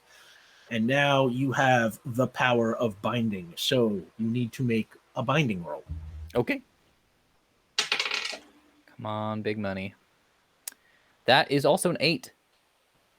Okay. Thank you, Halloween die. What's the powers coordination? So. Okay. So that will be a major success. He is still unconscious, but now he is bound with some kind of nasty sicko spiderweb stuff. And otherwise he is still just unconscious and still wearing the power nullification cuffs. Mm-hmm. I think that's a pretty good combo. I think that's good. That's This is pretty good. This is a good one. I'm glad this one worked. This is pretty cool. Yeah. We leave dog in the car, maybe. Yeah, I think that should be fine. It's Okay. November. Roll the temperature's windows down. adequate. Yeah. Leave some music on and roll down the windows. Can I know we're in a rush. Can I cast telepathy to dog? Or are our thoughts so different? Because I would still have to use language to communicate. I mean, maybe I could like make it like an impression or like an emotional communication, but Intent. Thoughts of Dog is a whole Twitter account. Surely it can be Yeah. accessed via telepathy. I feel like communicating with animals is a different power, but I might be making that up. It is an extant thing. Although telepathy that only works on animals as a limit could also conceivably be a thing within the icon system. true. Only works on animals is bizarre. One of the very weirdly specific limits. Most of them are Okay. very broad. If you want, you can create a telepathic connection with dog, but it won't work any better than just like talking with him. Essentially, like he'll understand about what he would understand from your voice, or since he still doesn't speak English, he's. You know what? We're rushing. I'll do it later. We can play around with this more. So hey, bud, hang tight. We'll be back. If that gentleman starts to rustle in the spider webs, Drool on him a little bit. yeah, that would be great. Just give him like a little bit of drool, like a 90s kids movie, like that kind of just like. Dog, who is a actual guard dog, sort of seems to get your meaning and kind of turns his attention towards the man in the back seat and kind of gives a little growl. All right. So Okay. proud of dog. Yeah. I give dog good scritches before we go because I know the doc would want that. And then we go. Yeah. Woof, woof. And you find yourself at this gate. How do you get in? What's the gate made of? Metal. The gate is made of iron, which places it at level 7. Okay. Outside of your normal phasing level, but probably within reach if you want to spend determination. As much as I would love that, I'm trying to see. Bennie, while you're thinking this over, you start to feel a little feverish, maybe kind of a little sweaty, palms sweaty, like suddenly start to feel a little warm, and then it kind of passes. Ooh. You all right? Yeah, I just felt warm for a second, and that doesn't really happen very often. Are you hypoglycemic? I'll pull out a snack. I'll have a munch on a granola bar real quick. Listen, I can probably pull us through. But also I can try to cast teleportation, try to bring both of us past the gate. Vian, do me a favor, make an intellect roll. I'm gonna give you a gift here. Hang on. Thank you. Okay, here we go. Intellect. That's gonna be a total of 8. Okay. You kind of look around and realize that while the gate is made of steel, the wall it's attached to is made of bricks. I was gonna see if there was more all the way around. Or we could just, go. We could just go. And I'd like to hold out my hand to Bennie. I take it. Great. Yeah. Phase. And you two head right through and start making your way to the house.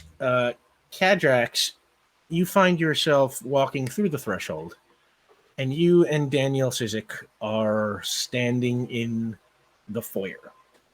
And it's gorgeous. Like there's a rug that looks like it cost more than a doctor makes in a year.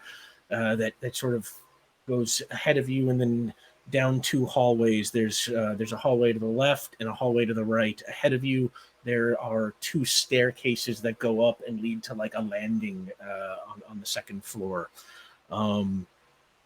There's boxes with flowers and all sorts of nice little knickknacks and very, very tasteful kind of foyer. Ping! You ping again? Ping! Do me a favor, make a ping roll. 12 ping. It would be extraordinarily good if I were playing an FPS.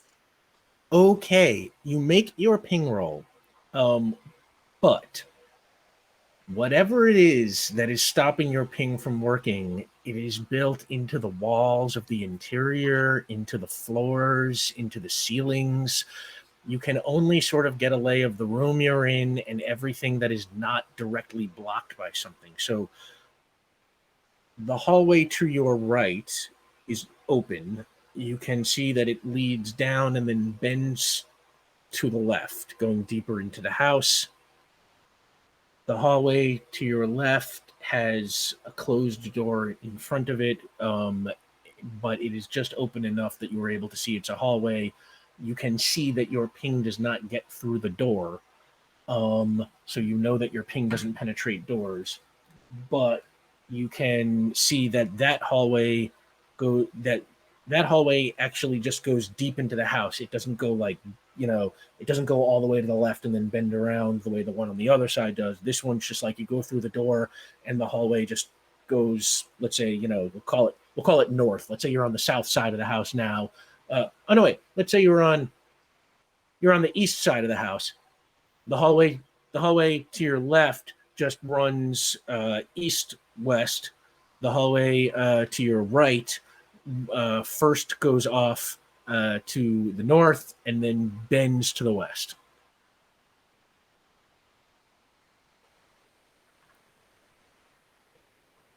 I think I will take that last one before I tarry too long in front of the Aristotelian bales of donkey hay. So as I go through to the hallway that goes north and curves west, taking us for the furthest into the house and ideally thereby toward some sort of basement or other thing, shields out, I'm going to, not solely from frustration, but also for later analytical purposes, drive it through and chip off a piece of the doorway if I can. Yeah, absolutely. Make a strength roll. Okay. Let's see. 12. Yeah, and you are easily able to break off a bit of the door for analytical purposes. This man decided to somehow, and for some reason, make his household immune to me or people like me. I don't like that, and I want to know why. But that is a later question. That is not a right now question. And furthermore, it allows me to vent my frustration upon a physical object, and thereby serves two purposes. And when you do that, Daniel Sizik just sort of just backs off a little bit, as he seems like a little weirded out by your, Are we in there now? violent action. Yeah, I'll say just about now you are just about coming to the foyer. You can see that the door has been blown open or, that the lock has been broken. If we heard that conversation, Benny, I would clap Daniel on the shoulder and be like, you get used to it, and move forward towards to kind of like see what Kadrax was like chipping at. As you hit him on the shoulder, he just, bah! And again, he just sort of totally freaks out. He's like, what did you, where, who? Where the cavalry, I suppose. Do we know where the vault is? No, we do not yet. My ping, for some reason, does not work here due to the materials involved. This is Daniel Sizik. He is easily startled and induced Abigail to commit burglary. Hey, Daniel, how's it going? I'm Vian. Charmed. No, yeah, enchanté.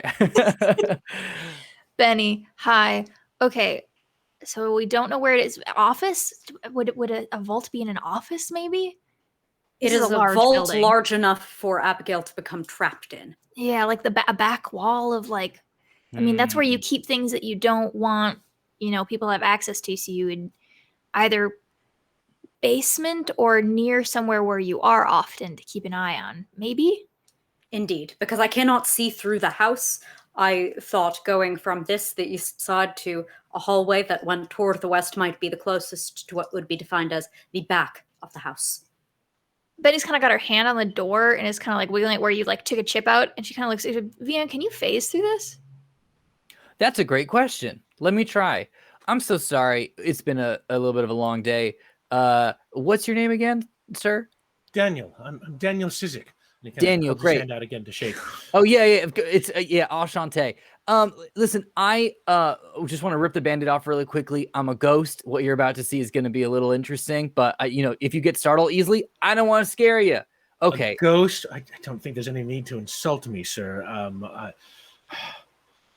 Yeah, okay.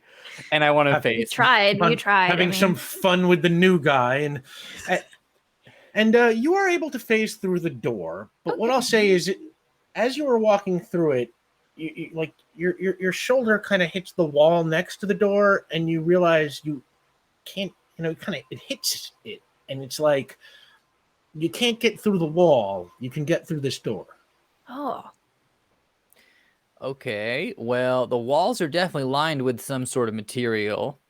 And when Daniel sees you like walk through the door, he just sort of like, my God, my God. You get used to it. It's just roll with some stuff here really quick. Okay, so would this have any other practical application other than keeping people with abilities from spying? Or it could conceivably, because it would equally impede lack of sonar, and I would like to commence the walk and talk down the hallway we do this for the sake of Abigail with an left hallway or right hallway? It was the right hallway that went north and then west. So okay. So as you head into the right hallway, we are going to take a 10-minute break. And we are just $75 from the after credits lore drop. Thank you so much, everybody. Go get a drink, go to the bathroom, do what you got to do. Be back here in 10 minutes. Welcome back. And yeah, when we left off, Kadrax and Vian and Bennie were just beginning to explore Fripp Manor with their new pal, Daniel Sizik, looking for the vault somewhere inside that Abigail Fripp is apparently trapped in. And we have, I think, $65 to go till the after credit lore drop. Thank you so much, everybody. Also, by the way, to check out all the cool fan art and our little fan art reel there. We'll be showing like different ones every week. We love the art so much. We wanted a way to work it into the show. Thank you so much for everybody who contributed to that. If people make more work, we're going to keep making more reels as we go. So, yeah, thank you. So, yeah. You head down the hallway to your right, and the four of you walk down the hall, and then you turn to the west, and you are now looking down a very long hall that has a door to your right, and then further down the hall towards the end, there's another door to the right, and then across from that other door, there is another hallway going to the left. So, yeah, you're looking down a very long hall. On the wall to your right, there's essentially one door that's very close to you, one door that's way down at the end. And across from the door that's way down at the end, the hallway now bends to the left. Given that we were going north and then west, should we assume that the doors on the right are toward the west? Yes. All right. If I look, is this a tallway? Is this one of those rafted ceilings? Actually, wait. Effectively, are there windows? I'm trying to get a sense of the whole. The doors on the right side of the wall actually lead in towards, I guess it would be north, actually. Okay. So this is east-west. Yeah, it's an east-west hallway. The door's on the right. Go north. The hallway at the end of the hallway bends towards the south. All right. Okay. You're doing great keeping this straight. I'm doing a terrible job describing it, but imagine me keeping things straight. No, I only ask because if something's at the west, eventually it tops out, and there's only so much room for vaults. Sam DeLev will be here all week, folks. Don't forget to tip your waiters. I pretty much will. Okay. Listen, I'm just gonna talk us out real quick. We got to find Abigail as soon as possible. That's number one priority, right? But also, it seems that if this is a building built with anti-power technology cooked in, we might have to explore this space as well. Is that right? I mean, like, we probably should find out what's going on if there's like nullification wall surrounding this entire location. So what is the extent of it? Can you apply post-cognition to these walls? That's what I'm thinking. What I would like to do is we need to find Abigail as soon as possible. I'm proposing I post-cog. We find Abigail before the air runs out. But we probably need to look into like almost every single one of these rooms because there's something very strange going on. And my author sense is going off. My just general sort of like superhero sense is going off, but also I can activate danger sense too if we need that in the background. So I'm thinking I'll post-cog really quickly to see if we can find Abigail. And then I'll start investigating and doing the private eye stuff. Does that work? Does that make sense? Okay, cool. Yes. Okay, I'm just going to go and lean down and touch the floor and post-cog. You need post-cog. Oh what if I can't post-cog? What if this blocks? That was my thought. You will. This is for Abigail. Oh my gosh, I love that 6 on this. It's just a smiling pumpkin. That's a 10. Okay. You basically see a scene of the mansion getting renovations.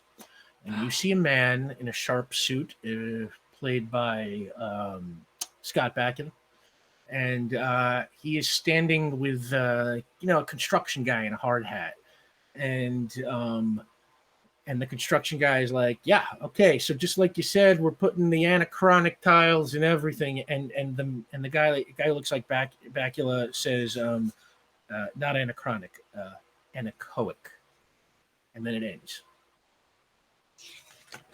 Well, we got that.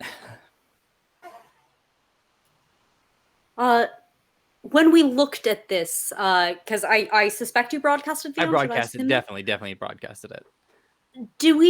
What are the historical indicators? Do we see the small personal communicators that humans invented more recently on him? The humans could perhaps speak to the contemporaneity of the fashions. I ask because anechoic materials are rather notably sonically targeted, and so I'm curious whether this was recent. Do I see this guy? In fact, do I see this guy in an iPhone? Is he wearing 80s like shoulder pads? Make an intellect roll. It is like you the latter again. Kadrax is not. I am assuming Vian broadcast it, so Kadrax, you saw it. So 100%. Make an intellect roll, see what 12. You can deduce. 12. Okay. Not including my Abigail bonus, which is 100. You have seen pictures of Jonathan Fripp before, obviously living with his daughter. And based on his appearance in this vision, you would guess that this is sometime within the last 10 years. Interesting. Not necessarily personally targeted then. All right. But it doesn't help us finding her now. Well, shoot, I really thought that would show Abigail, so I'm sorry about that. I'm just gonna start popping into rooms and seeing what things are looking like, I guess. Yeah, I think we just walk down the hallways and start opening doors. Yeah. Vian will kick face a door. Oh, okay. Well, yeah. Sure. So first you open the door to your right, And in this room, it's a library. And a fairly nice one. It's got, I don't know, a couple of rows of bookshelves. They all look like very expensive editions, and many of them look like the spines haven't even been cracked. Do me a favor, make an intellect roll. Let's say Vian, since you've got the highest. Okay. Investigation, so anything that applies to investigation. That's gonna be a total of 10. All right, yeah. Okay, so yeah, many of the books look like the spines haven't even been cracked. It looks like this room is, a library that is mostly for show. And on the wall of the library, like right by the door, there is a large portrait of a man. I would say he's a young Kirk Douglas. And underneath it, there's like a little gold sort of plate that identifies him as Caleb Fripp. Well, nice to make your acquaintance. I would like to quickly check the bookshelf. And is there a layer of dust on the books? Like you said, it's like mostly for show. Is that right? I mean, that would be your guess of the fact that it looks like so many of these books have never even been opened. But with a 10, yeah, you kind of run your finger along looking for dust, and you don't pick up any dust on anything. But looking around, it's it's like you also spot that there is, vacuum lines in the carpet, and you would guess that this rich guy's got a cleaning crew that probably comes in here fairly regularly. So you're not sure that the lack of dust tells you much other than that the room has been cleaned fairly recently. Well, that's kind of good to know. I mean, in general, that's good. Cleanliness, then in that case, Vian.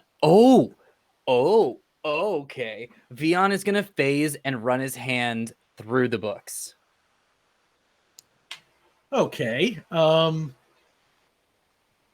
You don't find much.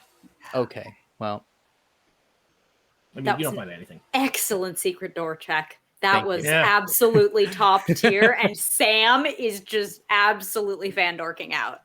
That was brilliant. You get shot in the chest by a crossbow. No, sorry. I had it coming. Too soon? Okay. So I pop out. Yeah, it's just a bunch of books and a creepy painting. Anything behind the painting? I'll be right back. I'll phase back through the door, and now I'd like to stick my hand. Well, it's up against the wall. Okay, yeah, I'll reach through it, but with the expectation that my hand is going, like I'm not jamming it because I think that it will touch that protective material. And you are correct, is that like your hand goes through the painting and as basically you can't get past the wallpaper, essentially. Whatever is in this wall is too hard for you to phase through. Pop back out. Yeah, just a painting. Okay. I room? kicked through another door, so Yeah. I guess while that's going on. Okay. Yeah, you kick through the door at the end of the hall, I guess. Sure.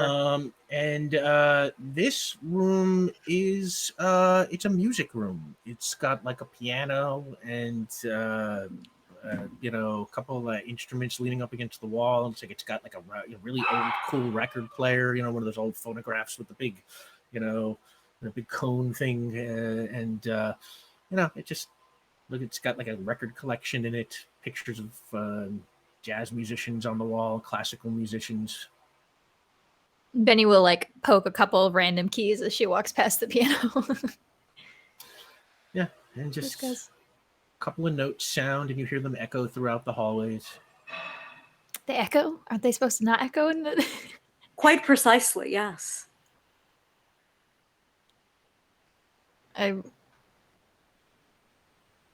Well, echo-ish. Oh, okay. Stop being too smart for me, everybody. Sorry. Resonate through the air, but do not bounce extensively off of the surfaces. Because there's wood paneling, there's going to be a little bit of bounce. Rather than imagine the sort of foam tile kind of sitch. Yeah. If it's under the wood paneling, there's a bit of bounce. Yeah. Take that, Caitlin. Think you're so smart. Hey, Benny, there's an empty chair in this room. I think we should spend an hour investigating I think this. we absolutely should, yeah. Do we both fit in it if we sit on it sideways? Can we play game musical chairs? Can I really quickly can I start casting Detect Magic? Why don't you make a magic roll? Heck yeah. Here we go. Okay, that's gonna be 8. Oh wait, and I can throw my cult on that, right? Yes, you can. That's going to be a 10. Strangely, you find that your spell doesn't feel like it's working. Oh, you gotta be. Oh my. Okay. Mm-hmm. I poke my head out of the music room. Vian, you're making sounds of consternation. Yeah, well, I'm feeling pretty consternated, if I'm being quite honest. It turns out that I can't use my magic in here. That clarifies matters as to his intent. It is quite deliberate. Yeah. Okay, well, I'm going to keep looking the old-fashioned way, turning into a ghost and walking through doors. Yeah, as the choir intended. Benny's just like running her hands over everything. Like, yeah, and Benny, while you're doing that, you get again another one of these fevery feelings. It's kind of this wave of something kind of washes over you, and like all of a sudden you start sweating like really hard, and then after a couple of seconds, steps back from stuff, like doesn't know what that is. Yeah. Do me a favor, Benny. Make a willpower roll. Oh gosh. Okay.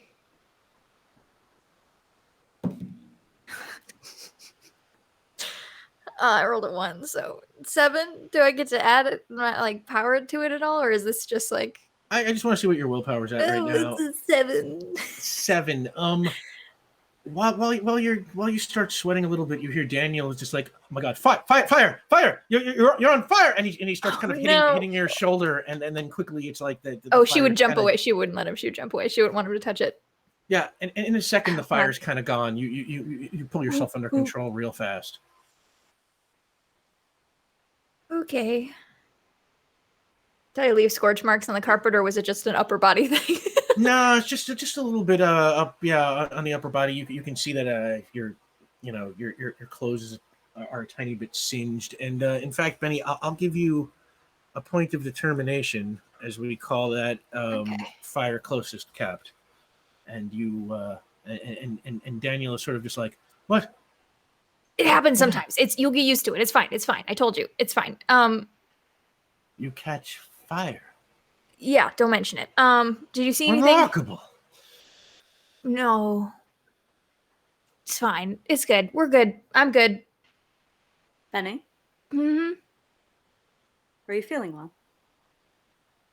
Why right now? I'm just a little freaked out, but... Were you a moment ago? I don't know. I had Vian saw it earlier. I'm getting hot. Which doesn't happen. I don't feel heat normally. Like that. Well,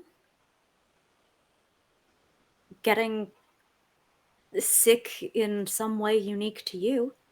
I guess so. Fire flu, maybe.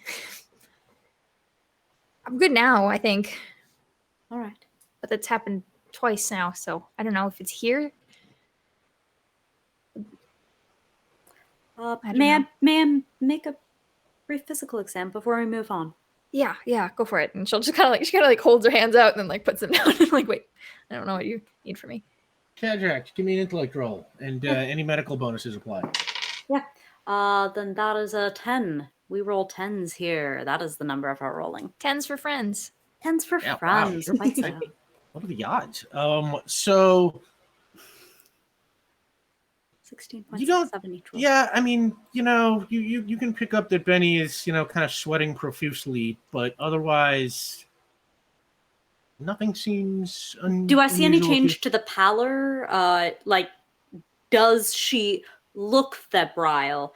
Does she feel warm to the touch? Is there any dilation of the pupils? Any other symptoms that I can see on visual examination? She might looks feel flush, kind of, but that could be from just the fear Just having been on of whatever fire, passed over to her. Emotional Yeah. reaction. Yeah.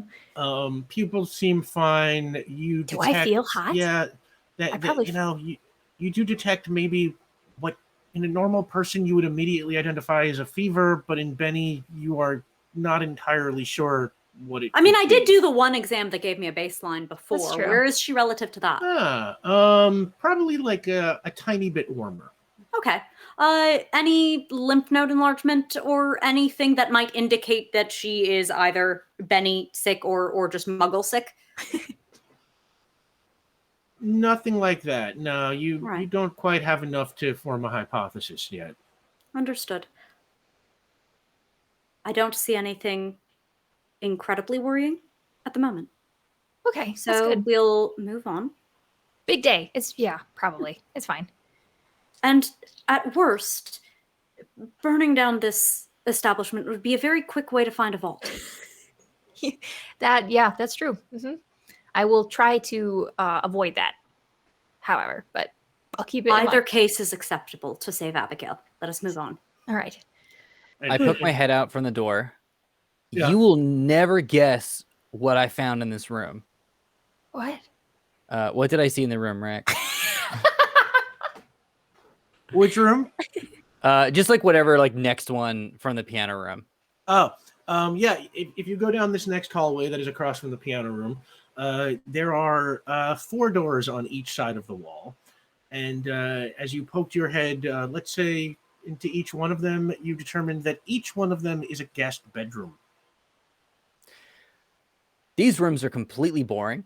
Those are just guest bedrooms. I can do a more, specific look, but they were just guest rooms. Yeah, 8 rooms, nearly identical. With a double bed in each one, closet, dresser. Fairly perfunctory guest bedroom. Nothing super luxurious, but still nice. I run my hands through the mattresses to see if there's anything hidden there. You don't find anything. Okay, yeah. All right, yeah, these are just boring rooms. And Daniel has sort of walked on ahead to the end of the hallway, and he's sort of looking. And what it looks like is that this hallway, kind of wraps around to connect to that other hallway, sort of forming a big box from where you were first in the foyer. And Daniel's kind of looking both ways, and he's like, "There's another set of stairs here." My God, it's such a big house. All right, we're coming. Up or down? They go up. Okay. Who would have a vault upstairs? A rich guy who can have nice building construction? I don't know. The walls and floors are already extremely reinforced and so therefore could support the weight of a vault where other buildings might not. This is ridiculous. Absolutely ridiculous. All right, I head up the stairs. Yeah. Okay. We all pick a room. Yeah, you all head up the stairs, and the stairs bring you to the second floor, and you find yourself in a very large room. It's got tables that are surrounded by chairs, and as you look close, I tell you what, give me an intellect roll. I guess either everybody. Sure. Can I add investigation? Yeah. 13. 13. Yeah, okay. We'll go with his 13. Nobody's going to beat that. And as you look around, you see one of the tables has a chess set up, and one of the tables has like checkers. And as you sort of look around, you see different kind of games, Senate. There's one that's got cards. There's a roulette table, and you realize this giant space is a gaming room. Okay. Well, definitely rich. I'll quickly. And Daniel says, "Yeah, he certainly is." Yeah, Daniel, I agree. I would like to postcog just one of the tables really quickly to see if there's anything of interest that could pop up. I don't have high hopes. Yeah, give me a postcog roll. Okay. I know I should have a more productive attitude about this, but oh wow, 10. 10. You broadcasting? Yeah. Okay.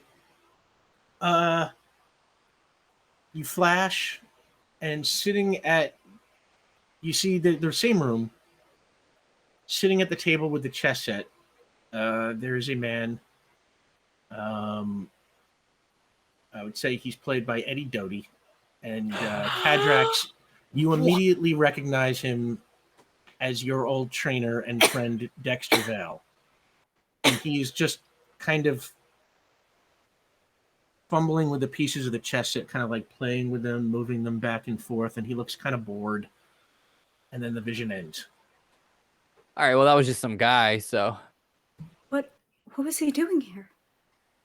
The person we just saw? Do you know him? He taught me to fight. Oh, what? That's Dexter. That was my mentor. I thought he had been assassinated by Estrovians.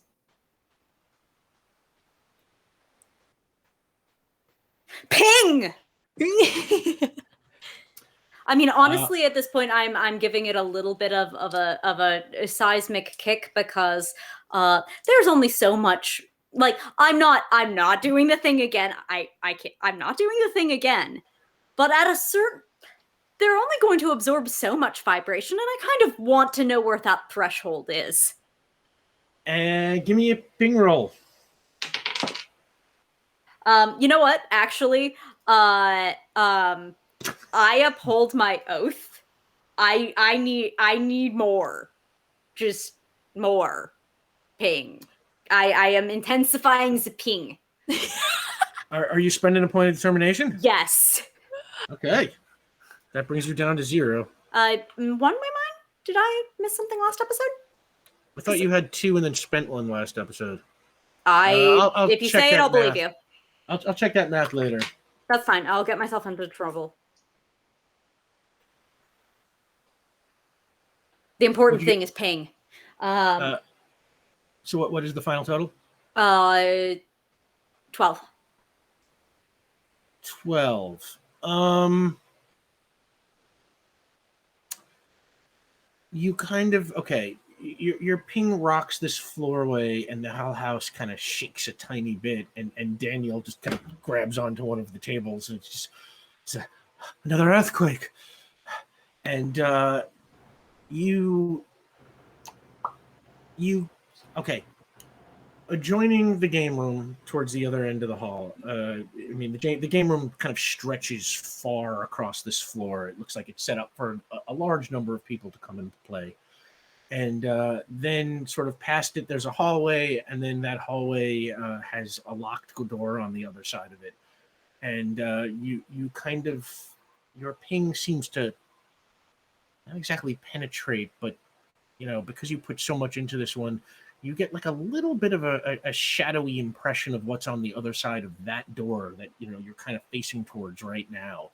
And you can see that it is stacked with some kind of crates or boxes, like a storage room.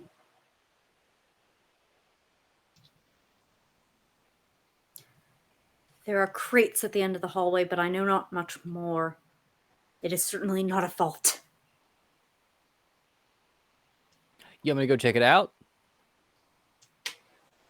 I phase through the door. This door you are not able to phase through. You gotta be kidding. Okay, so I guess I did not expect that. So Vian walks into the door, and it's just like, gets hurt. I turn around. Okay, so this door is protected. I just want to say that's interesting. All the other doors, all those guest rooms downstairs, it's open season, but this one particularly, I can't walk through. That's interesting. Kadrax emerges into the hallway. It takes one more look back at the chessboard before they leave the gaming room. I would like to fly shield first down the hallway into the door. Wow. Okay. Give me a roll on strength, I guess. Okay. I mean, or maybe on the buckler. Well, what'd you get? That's a 6 on the die. Whatever you want to add to it is going to be 5 if it's strength, 6 if I'm fighting the door, or 7 if we're using the buckler as the. I mean, I don't think it's prowess, but whether it's the buckler or strength, and I should think about how we're going to do this in the future. I'm going to be flying into a lot of things with great force. Yeah. Either way, that you would clear it easily, and just you crack the buckler into the door as you come from flying, and it just kind of breaks open, like sort of breaks the whole like door frame, and the door just falls inward. And it's a dark room that has lots of wooden crates just sort of stacked on top of each other. Kind of jog down after. Yeah. Catch up. So the rest of you catch up. Daniel kind of holding his glasses as he runs. How wide is the hallway? I'm just curious. The normal hallway. I mean, it's maybe I don't know, 7 or 8 feet across. Okay. This isn't important, but I think Vian stood there as the dock flew through him to crack the door. So he just kind of like spins around. And he's like, "Oh, okay, all right, okay." Wander in. The room is open. Yeah. Like a light switch. Can I find a light switch anywhere? Yeah, you flick a switch, and there's a light. There's nothing fancy. This room, unlike the other ones, not fancy, not nice. Just looks like some kind of storage room. Well. Start tossing some of the crates. Yeah, sure. Yeah, not opposed to that. I'll reach my hands through some of them. Okay, you reach your hand into the first one, and you close it. Let's see, how does this work? You reach your hand in, you phase your hand in, and then you close it around something, and then you phase it out. I don't think I can. I think I would just know, because I'd have to phase the crate and the stuff would fall through it. And stuff would fall through. So you phase the crate, and 2 very fancy, very new, very advanced looking automatic rifles fall to the floor. Why do we keep finding guns in boxes places? I will be more careful next time. We call that a motif, Bennie. Oh, sorry. This makes a lot of sense. If he recruited Dexter, that he would be going through some kind of militaristic path. That was his skill set. When was the last time you saw Dexter? Months ago. Okay. Is there anything along? So this is all. I'm just gonna do a cursory, just because, again, like the ticking clock with Abigail. Is there anything along the walls that looks of any interest? The walls have shelves. The shelves have smaller boxes on them. We'll say you do the same trick. I'll do it once. Boxes. Yeah, I'll do it once more, but right above the ground. And a bunch of grenades fall out. Yeah. Okay. Yeah. I'm done with this little trick. I'll take this. Oh yeah. Yeah. Do you want anything, Doc? I take the grenades. Okay. Do you want more? We don't know what we're going to encounter with this vault, and I would like to open it. Yeah. Great. Okay. I'll phase another crate. All right. Well, so you've got 4 grenades. Oh my god! Wonderful. I get to put that on my gear sheet now. Yeah, add that to your gear sheet. You got 4 grenades. 4 grenades, right under the toxic sludge sample. Oh, and the wood chip. I've got it. My parents went to Old Riften, and all I got was the ye old T-shirt on my list. Oh, a Fripp chip. I'm such a silly person. Yeah, I went to the Enlightenist, and all I got was this. Oh yeah, you also have the necklace on your gear. I do have the necklace on me. Yeah. Right. We are still $65 away from our after credit lore drop. Oh my god! Thank you so much for everyone who's already donated. so close there. And Right, we've located the weaponry, but not the crate. We should move on. and Daniel sort of just looks at the grenades. He's like, what is this man planning?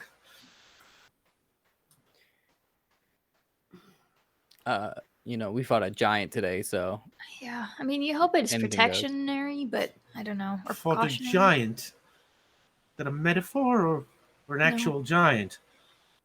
He's it's in for our every- car. Yeah, actually, yeah. Yeah, How it Not big was as is big a your problem car? as advertised. Yeah. I don't even want to know.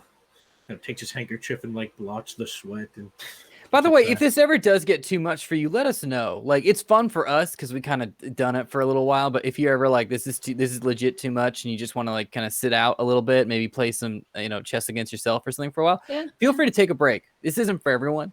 We'll come back to Um, get you. It's fine. It will come back and get you. So don't feel any pressure. I appreciate that, but seeing how this is my fault, I believe the right thing to do is to see it through. That's quite correct. Okay, Thank great. Should we go to the other hallway? We've maxed out this section, right? We need new rooms. New rooms Yeah, we to need new rooms. rifle through. I guess this was the rifle room, but I'll take one of the empty crates. And you're taking an empty crate? Sure. What else is Vian gonna fight with? His body? No. Basically, take I one will of the take a crate. rifles if you want, but You put you actually do use your body. You put your hand into people's heads. Yeah. Well, now I can put a crate. Wow. So Okay. Yeah, and you walk back out of this room, and Daniel has now started heading down hallway. This hallway now bends back towards what would be the front of the house, the east. And he starts walking down, and he's like, "There's another one of these locked doors here." Stand back. Vian stands back but still phases. And Daniel kind of like rushes like to the end of the hallway and like kind of covers his head. I'm just chilling.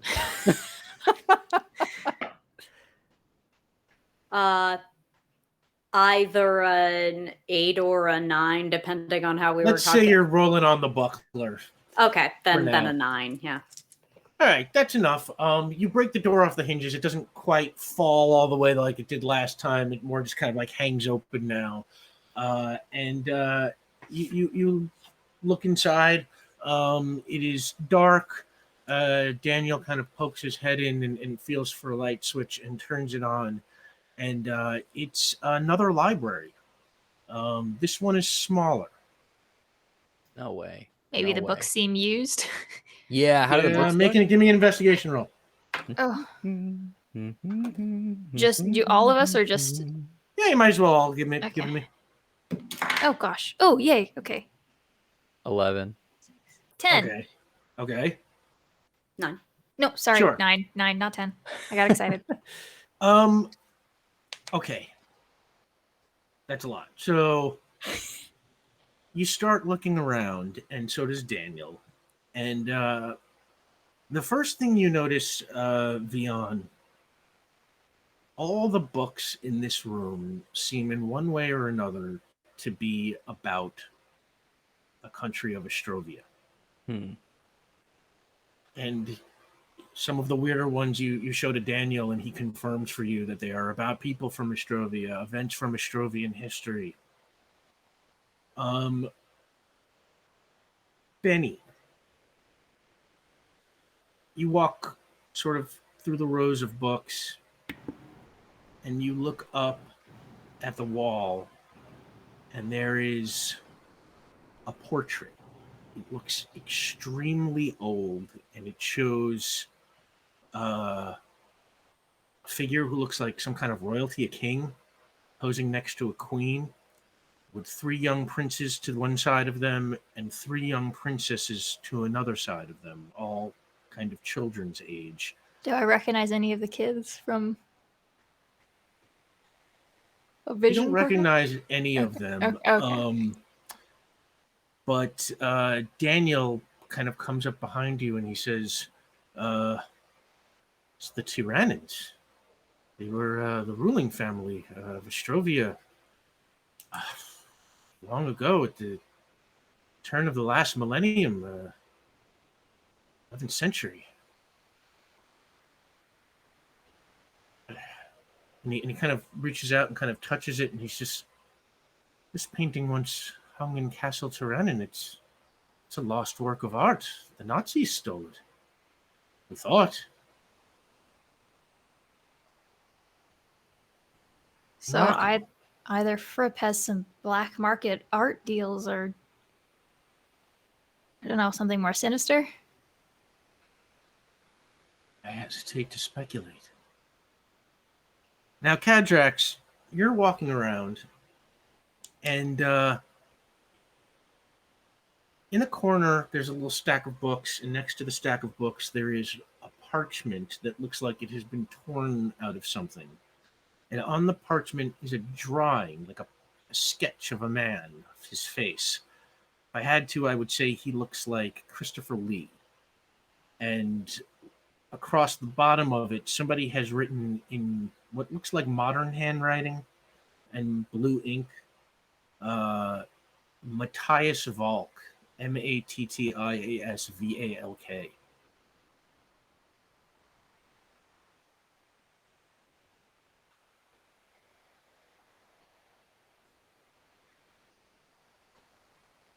Does anyone recognize the name Matthias Valk?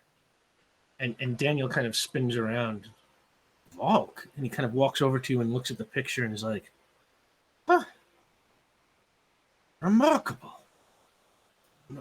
Matthias Valk is, well, he's an Ostrovian alchemist. Again, from the 11th century. I have to be frank with you. I mean, nobody's even sure if he's a real person or a figure of folklore. And he looks at the pictures. Nobody even knows what he looks like. I suppose this could be him. This paper certainly seems old. Except this part, and he kind of looks at the bottom of it. He's like, that writing looks new. I look to Vian. I look to Vian's book. I look back to Vian. I look to the parchment of Valk. You know, Doc, you're a very smart person. So whatever is obvious to you, it might not be as obvious to me. Do you need the book? I'm wondering whether perhaps this man was skilled in a similar field. Fripp's interest in it could contextualize why he was even motivated to create, for want of a better term, anti-arcane materials in this house. Why is he so interested in 11th century Ostrovia? Or particularly an alchemist? That is the legend, is that he was an alchemist. Of course, that is from a time where terms like scientist didn't exist. This man even existed. He could easily have been some sort of proto-scientist or pseudo-scientist. It's impossible to say anything for sure about a figure like Matthias Valk. Could you postcog it? I mean, maybe get something out of who wrote the new writing or who drew the original illustration. Either one might be useful. I don't know. Daniel kind of gets excited. He's like, "You're going to do that thing again?" Yeah, oh my God, we've unlocked the lore drop. Thank you so much, everybody. Yes. Thank you. I know that this week's is going to be incredible. I just feel it in my bones. No, nothing happened. No, this is a good one. I promise. No, I shouldn't yell at Omar. We love Omar. Thank you. I like to hear it. Let's postcog it real quick. I walk over and I postcog the bit of torn parchment. You postcog the parchment. Oh. With broadcast. You got to roll for it. Yeah. Wow. He was so ready to just give it to us. I was about to give you info. Okay. He's excited. Let's see what you've earned. Yeah, earning is a big word. 5? No, it's really not. 5? Like total? Oh, total? Yeah, 5. That was a 1. Okay. 5. Anti-magic field, it's really... It's not. It's just also we didn't stop for coffee. You find yourself very quickly just seeing a flash.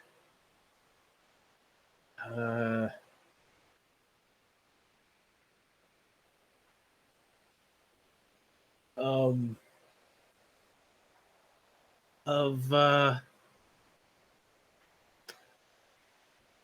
unicorn, and it kind of bucks up whinnies like a horse, and then hits the ground and vanishes.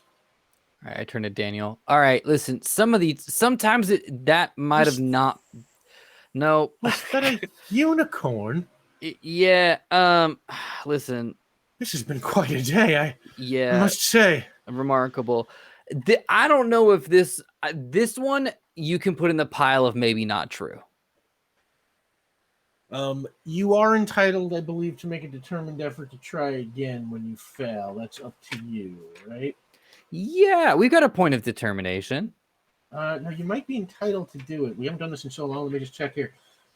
Yeah, I think a retry is a failure is a or worse.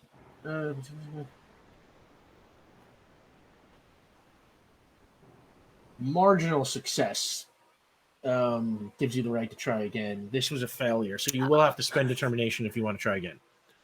Yeah, let's do it. I mean, Daniel got so excited. Let's do it. All right. You have none, so there's going to be a point of community determination. That brings you down to 1 point of community determination. Give me a post-cog roll. Much better. We're up to a 7 now. Okay. I rolled worse this time, so that will get you something. Suddenly, you find yourself in sort of a dark stone chamber. And there's this man, the one in the drawing, Matthias Valk, Christopher Lee, is wearing heavy robes, long beard, dirty, scraggly hair. And there's another man in there, and the other man says, well, what do we do with it now? And Valk says, get rid of it. And then it ends. Now, Daniel, that's what we call a successful broadcast. Daniel's like, so that was real. So Matthias Valk, he's real. Yep. I mean, as far as that was the person that we saw. it doesn't mean all of the legends are real. It just means that we saw the dude who is in this drawing who has been labeled as Matthias Valk. Yeah. So. Are all of those details, in your historical opinion, accurate to your 11th century? What you just saw? Well, I mean, in the 11th century, the form of the Ostrovian language they would have spoke would have been very different, but I felt like I could understand every word. Is that a byproduct of your power? Yeah, sometimes it's that. Sometimes it's unicorns. Remarkable. Could you hear both? Oh, wait. Yeah, Doc, you're right. You're bilingual. You can speak. You're speaking English, and you also understand Ostrovian. Is that correct? I can speak modern Ostrovian. It would take me quite a while. Humble brag. Yeah, but what language did you perceive them speaking? Does that make sense? I don't know why this is so nitty gritty. If you perceived it only as English, that's one thing, right? But if you were picking up on some Ostrovian, I feel like I did. It's like a dream where I'm not quite sure how I understood, but like you just inherently understood what they were saying, regardless of the language. Yes, I can tell you. The robe he wore, that seemed authentic to the time period. And the Ostrovian I sensed, it did seem like the old form. I mean, you know how there's Old English and Modern English and Middle English. Yeah. There's Old Estrovian, and that's what I sort of felt in your vision. Okay, so this is real. So that's really from the gentleman in the robes. And they had to destroy something, but we didn't see them destroy it. So that's not great. I would like to quickly phase and run my hands through the books like I did in the other library. Yeah. You start running your hands through the books, but you don't feel anything else. Okay, yeah, well, live you learn. Kadrax feels like maybe they've been going about this the opposite way. They have been trying to ping out into absorbent materials, where clearly they I love it when should be Sam gets amplifying the vibrations that are being absorbed in this house. I should put my hand on the wall or the floor and amplify what is already there in case Abigail is making any sound anywhere in the house. Huh. Okay. I'm not sure if like the physics and of acoustics works that way. It might, but I love this so much that we're gonna say the comic book physics of acoustics works this way. Kadrax's mechanism of action is extremely fuzzy here. Hell yeah. Give me. This sounds like a very complex task. So give me a complex task roll. All right. Very well. All right. That's an 11. Okay.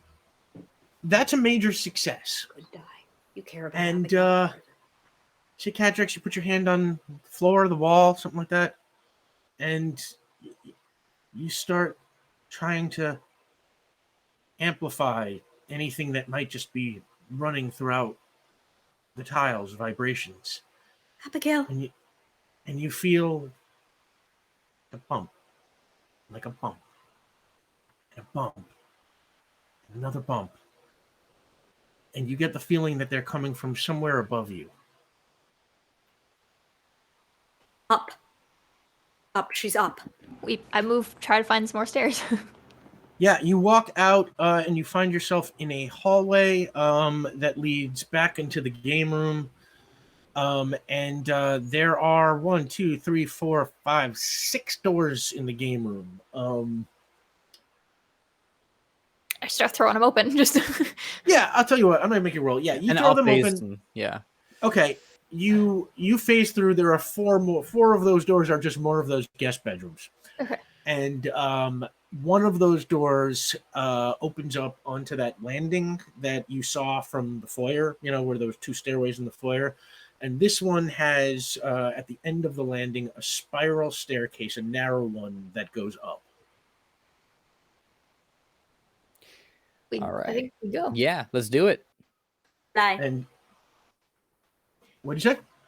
Fly. Oh, Whoosh. yeah. You kind of whoosh, and Daniel's just like, remarkable.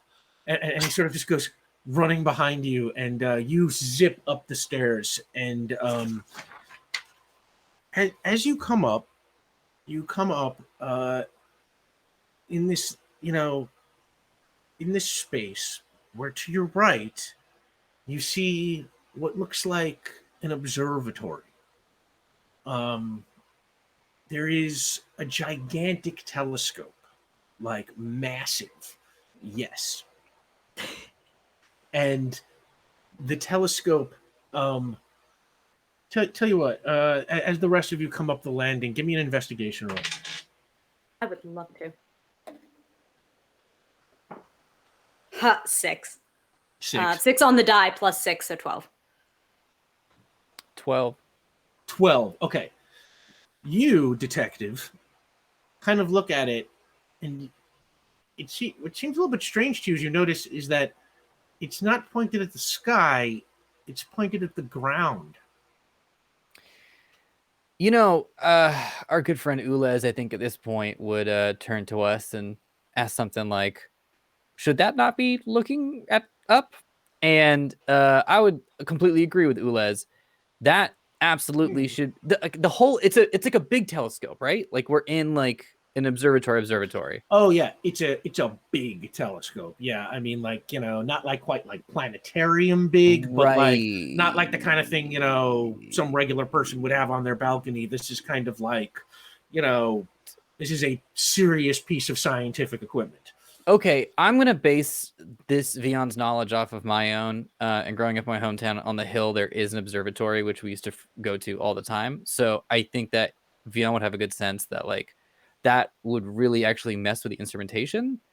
That if you kept flipping your telescope down, like it can turn to pan through, but the idea of just like turning it over, like this is a very fragile instrument. So this is purposely pointing down.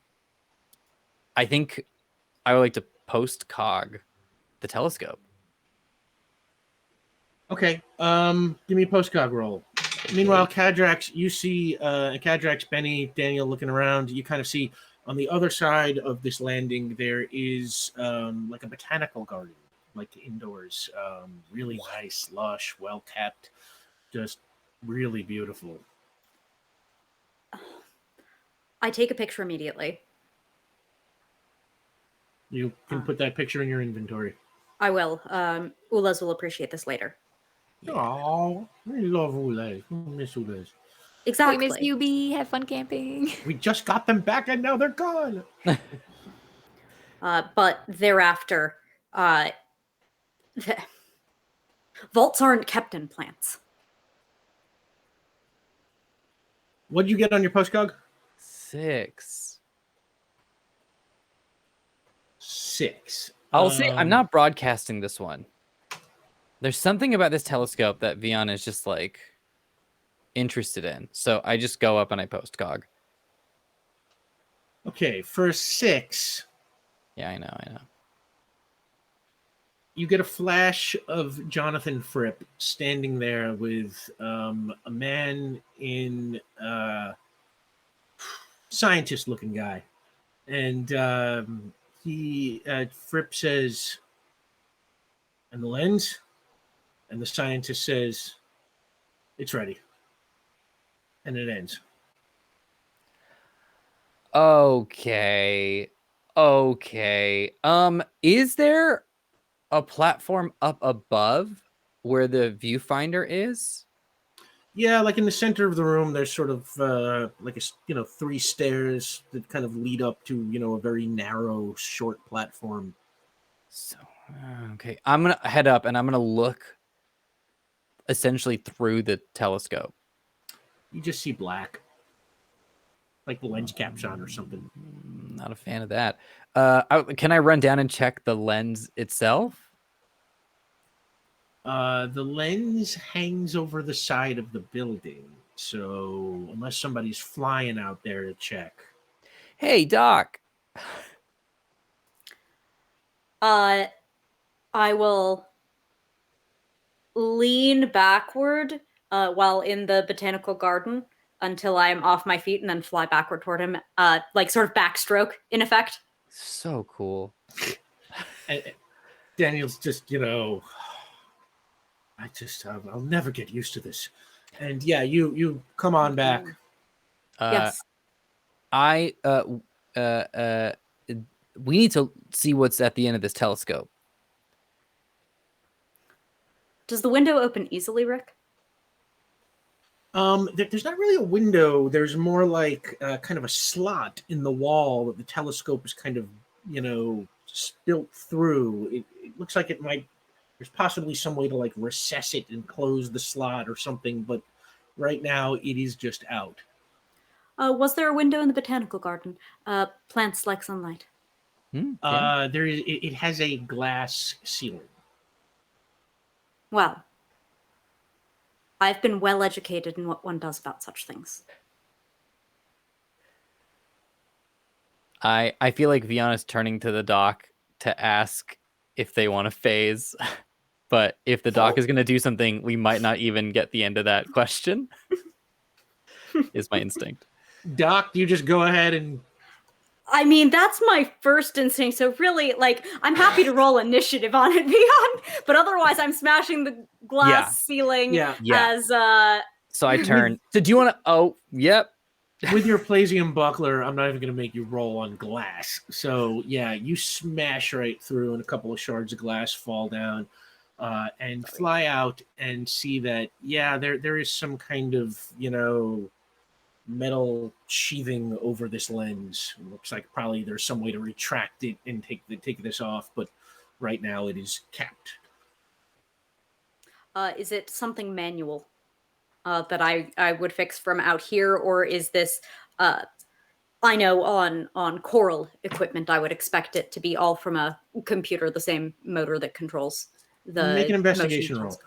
Of course. 8. 8.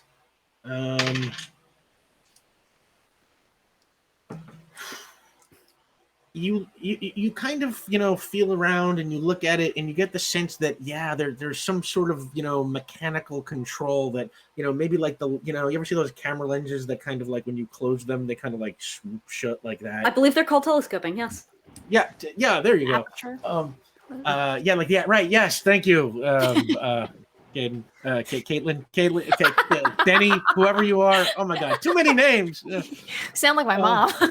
The dog's name, the cat's name, the younger sister's name, and then mine. We get there. I'm gonna call you there with the hat. Oh no, wait, you have a hat too. Damn it, even that doesn't work. Okay. It looks like it's got like a mechanical aperture, but like you can't quite from where you are figure out exactly how to trigger it mechanically. All right.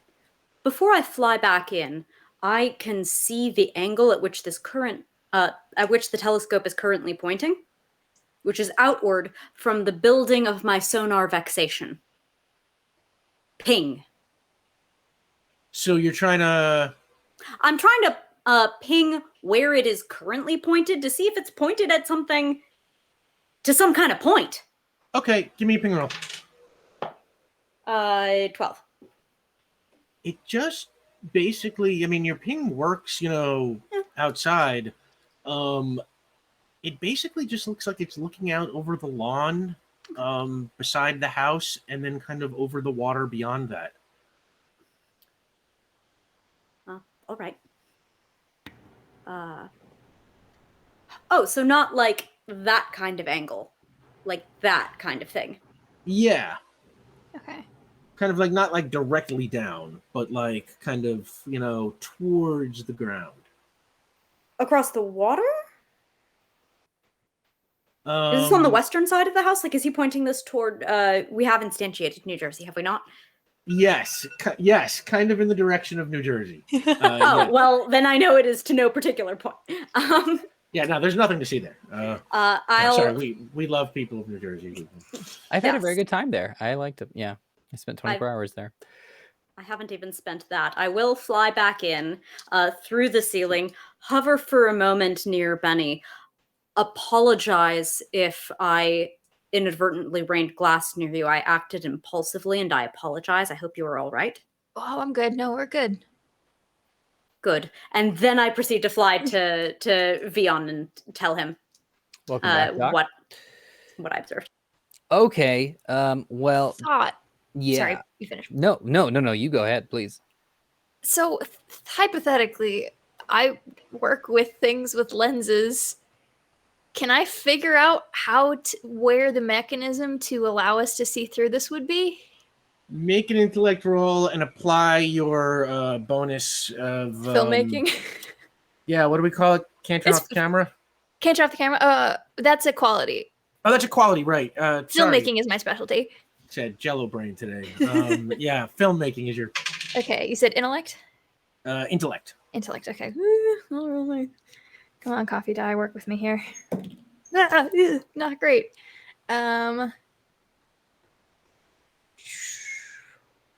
6. Okay. I rolled bad. I also rolled bad. It's a marginal success, but I'm gonna say you kind of, you poke around a little bit, and you do find on the wall a control that has like a little crank. I'll give it a Yeah. little spin. And as you crank it, the aperture, you can't see, the aperture on the outside starts to open up. You can't really tell what it is doing, but are you still looking through, Vian? Yeah. All right. You can see. And what you Mhm. see is the lawn Okay. and the water beyond it, the skyline of New Jersey. Wow. In Trenton. fact, what I'll say is that at this point, it is dark out now. And you can still see just enough. It's like this, whatever this lens is, you notice two things about it. One, it seems that it is very light sensitive, and even at night like this, you are able to see the lawn and the water and the skyline of Jersey.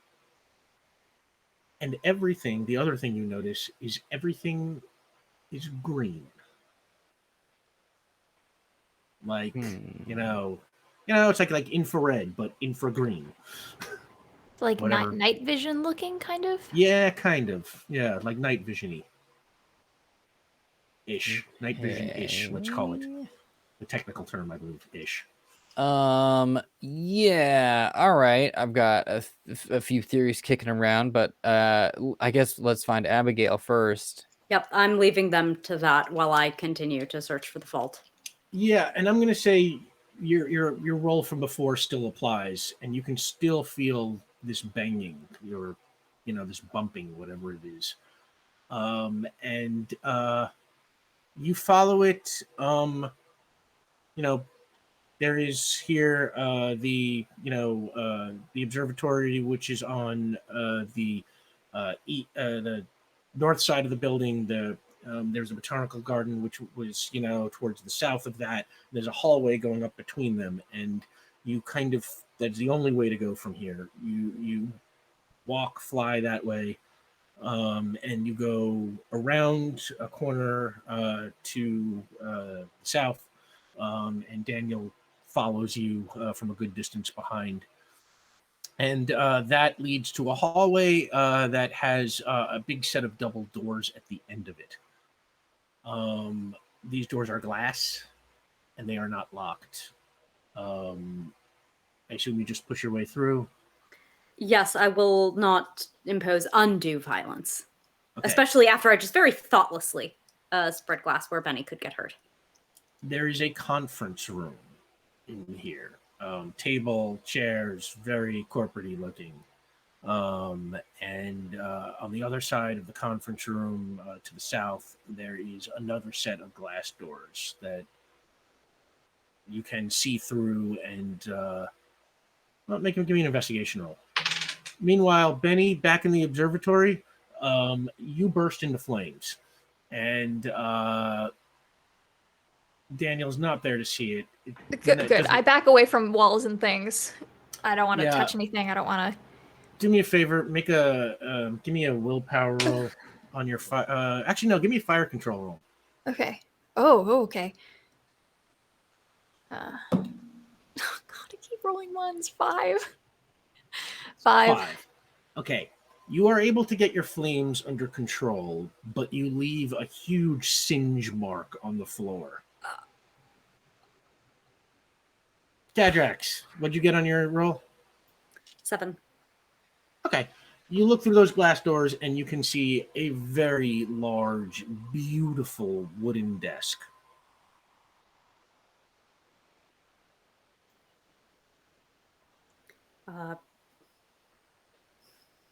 Desks are not vaults.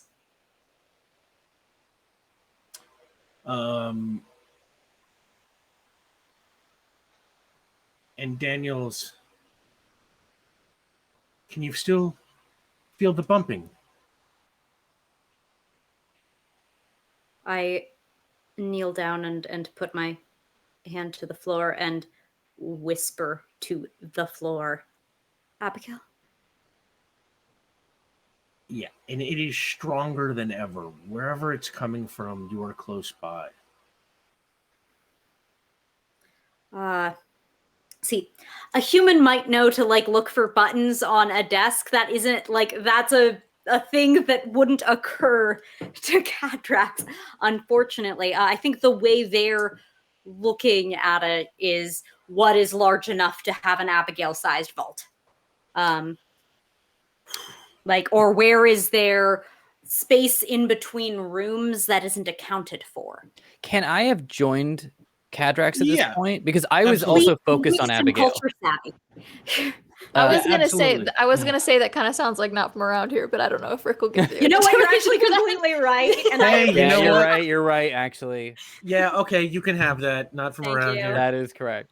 Thank you. I Caitlin will be appreciate your you. See, determination you lawyer. understand how to get me in trouble. I don't.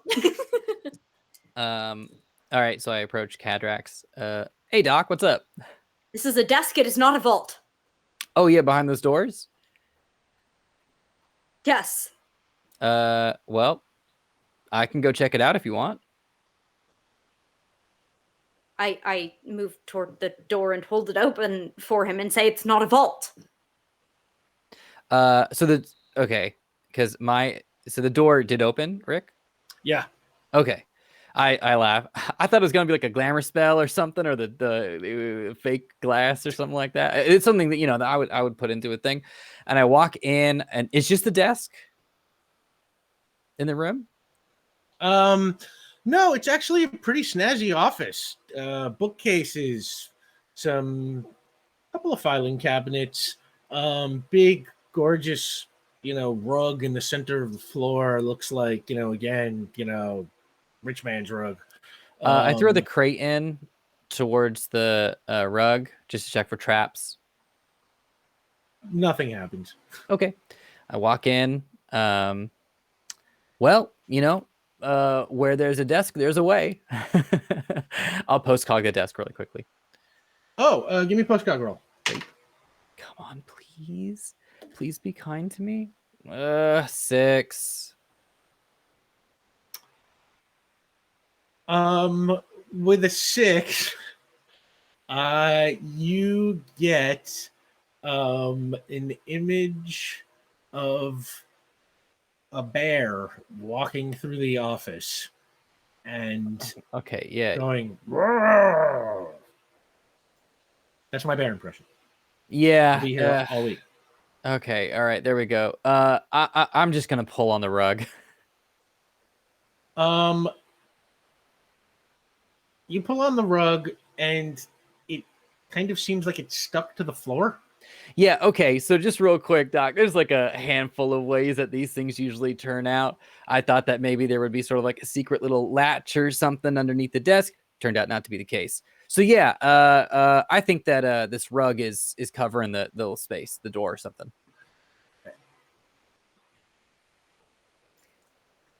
What? I also pull on the rug. Does it feel like adhesive? Everybody make an investigation roll. Because adhesive melts. Am I in there now, by the way? Have Yeah, I made my absolutely. Okay. I think Benny definitely took a second to be like, okay. After she got on fire, to be like, okay, moving on. We're good. And then she'll follow everybody. No more fire. Yeah, Chill no out. more fire. Clothes clearly showing the signs of being singed. Jeez. Struggling. You got a 9. What'd you get, Kadrax? 8. 8 and 8. Okay. You can't quite 9. tell. 9. Okay. You kind of look around, and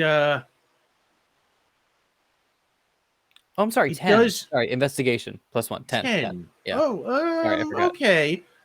Vian, you do find by the desk that there is a kind of little bank of switches, but it seems to be off. Like there's no power in whatever it does. The two of you kind of fiddle with the rug on the floor and sort of, yeah, there is some kind of really strong adhesive or something keeping it in place. There's adhesive here, Benny. Benny? What? I cut my eyes to like the hem of your Smoke, collar. Yeah. Are you all right? I don't know at this point. Caught on fire for no reason. I wasn't even very stressed out, so I'm just trying to, breathe deep or something.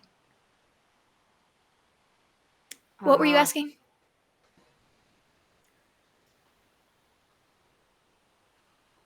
Could you come here for a moment? Yeah. And she'll step over the rug. Come over. This seems to be attached to the floor by some kind of adhesive. Okay. And I sort of hand over hand you, and then I get just a little bit behind, put my hands on the backs of your shoulders. Let the power out. And then I back away. Okay.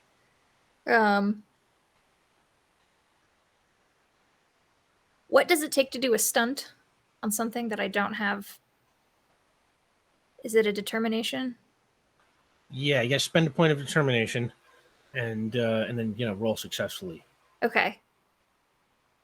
She's a little freaked out because she's been a little bit of accidental fire today. I want to try roll to see if I can start my hands on fire, but see if I can keep it close to the palm and up, so I'm not touching the rug, but I'm getting heat from the fire through it.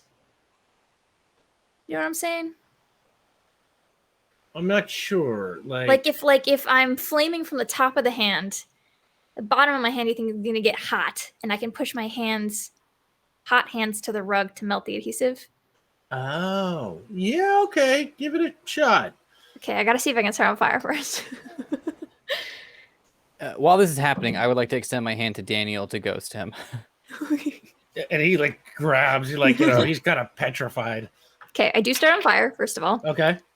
And then this is an aura roll.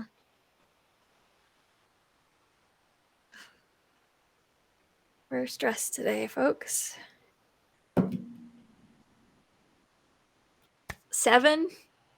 So 1. Can I kick in some willpower on top of this as whatever the combined effort is, like the pep talk vibe? Like a mentor roll? Yeah, just to add a bonus of 1 or 2 or something. I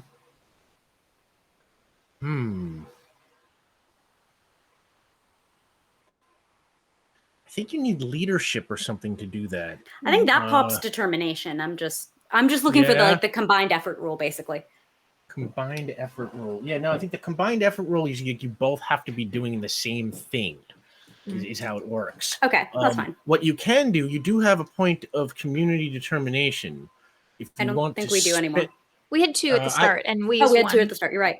Yeah, and you used 1. So if you want to spend that, you might be able to use stubborn as a mule or something to. Okay, so if you're down, Benny, here's what I'd like to do. I see you kind of going for it and setting on fire, and kind of holding, trying to do this a little from remote. Trying to do the absolute minimum fire possible. Mm-hmm. And so I get back in front of you, and if the rug burns, it burns. If the room burns, it burns. They're safe. I'm safe.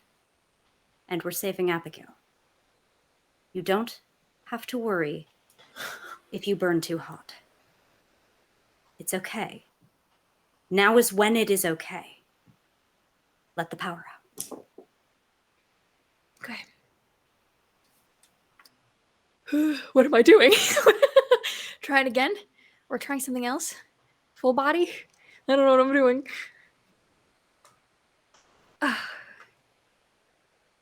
Yeah, okay.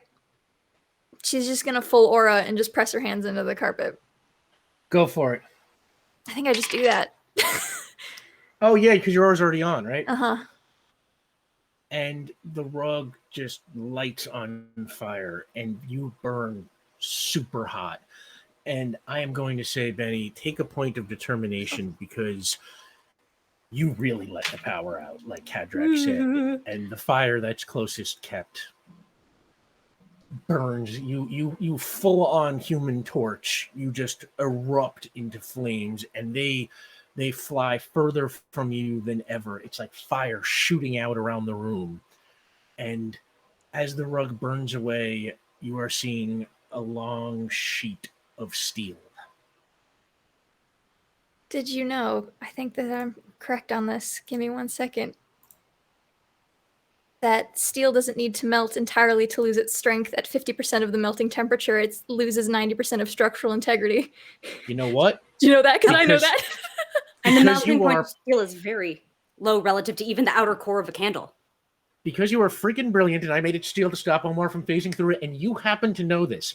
I'm gonna say that the fire that's closest kept burns so hot right now. You have let the power out to a degree. Like something about Kadrax's words, something about this weird fever you've been having that's been stressing you out today.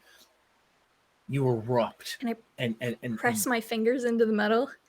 yeah. Pull it. Yes. Yeah, and start pulling it out, and as you pull it, it's just like you rip it kind of open, and the metal starts kind of, almost like liquefying and drawing back, and there, like, crouching down is Abigail, just like she looks absolutely stunned.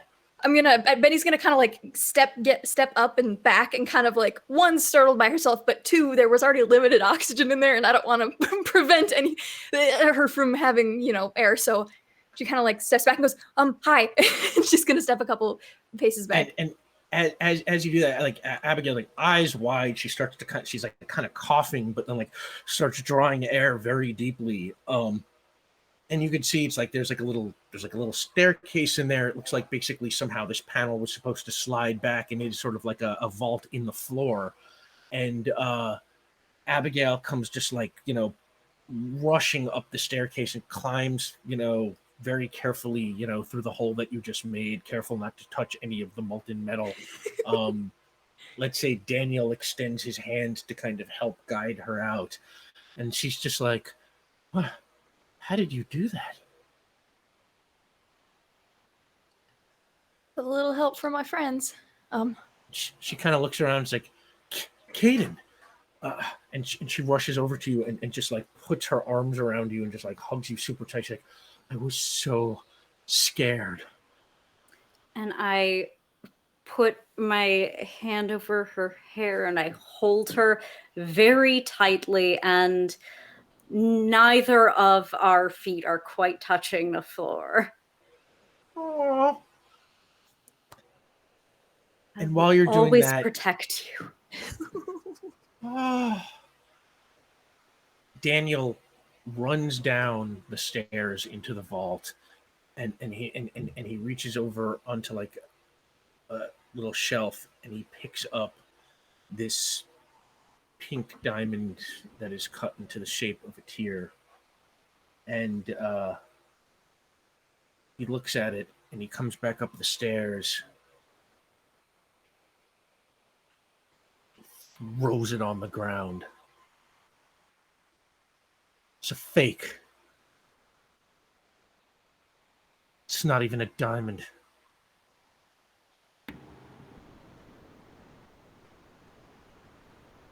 I've been such a fool.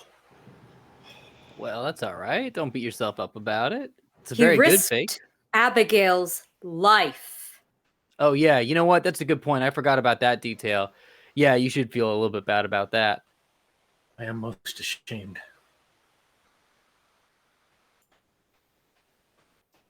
Can I put myself out? I want to go look at the diamond. The diamond. Make a willpower roll. Oh boy. Okay. Where do 12. It takes a little more than it usually takes, but you are eventually able to get your power back under control. Whew. think she's like shaking a little bit. Caitlin's shaking a little bit, so we're gonna project that. And at the last, get all of it off. I want to go pick up what he threw on the ground and kind of look at it. Yeah, make an intellect roll. Oh boy, well.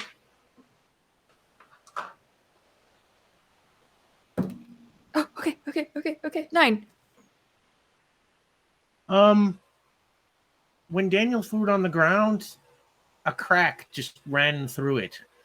And you can tell immediately that, I mean, it doesn't take a gemologist to know that diamonds don't crack that way. I would like to hop. I'm gonna pass it to Vian is what I was gonna do next. Yeah, I do have plans to post-cog it, but real quick, I would like to drop into the vault. Like, I'm gonna phase and drop into the vault.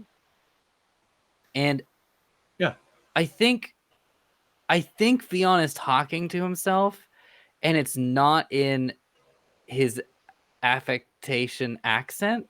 I think this is like genuine curiosity.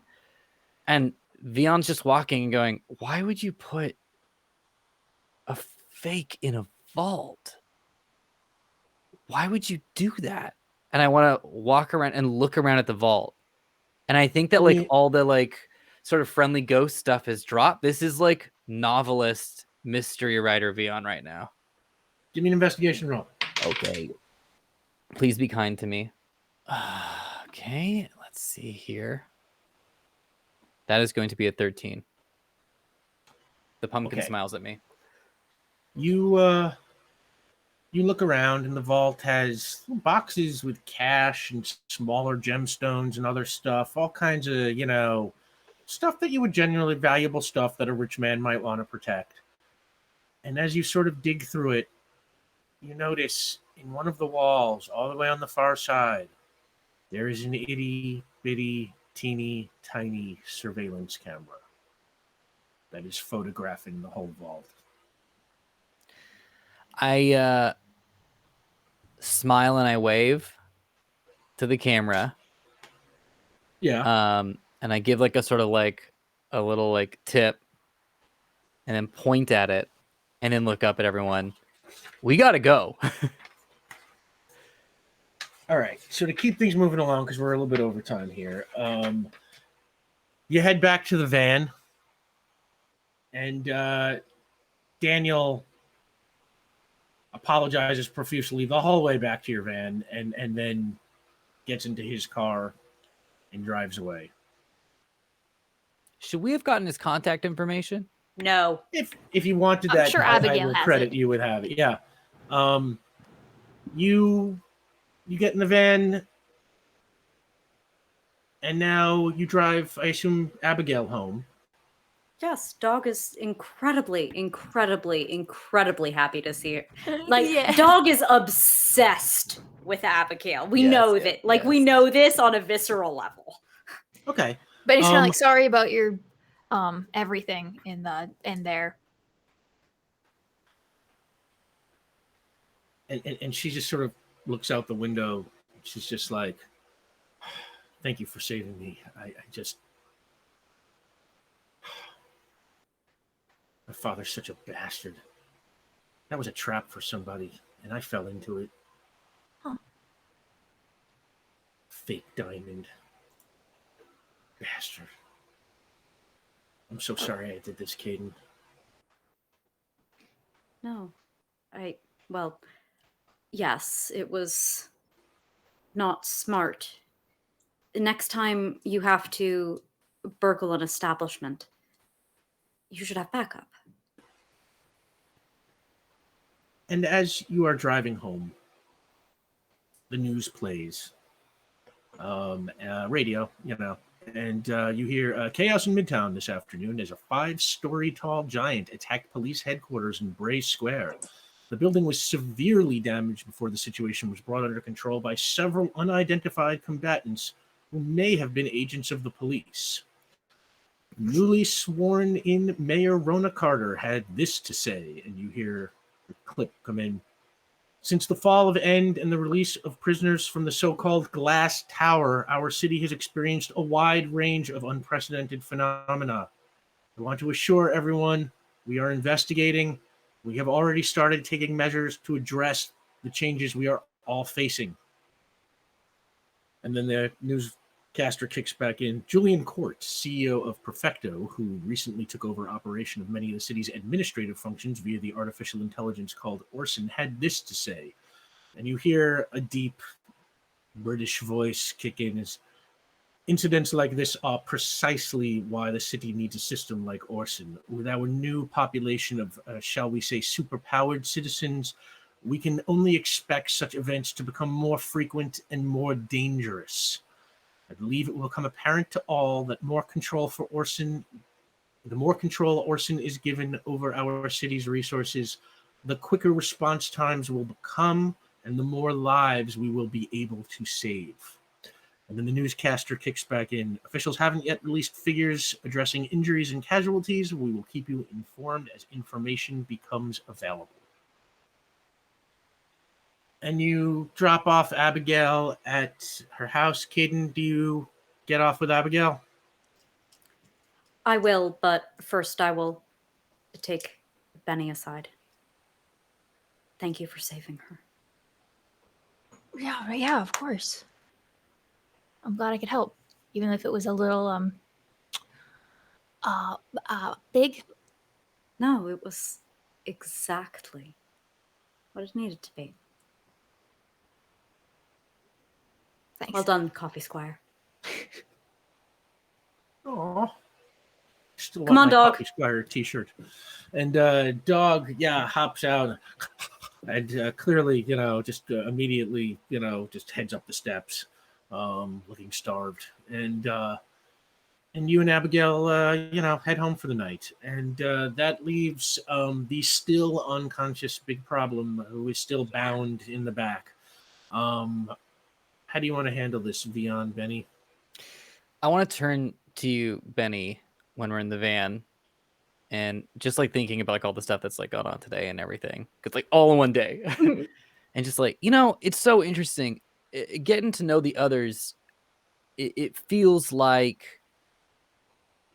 I'm meeting some folks that I was supposed to have met a long time ago, but with you, Bennie, I feel like you and I just hang out. I feel like you and I just take it real easy. There's no sort of like getting to know each other.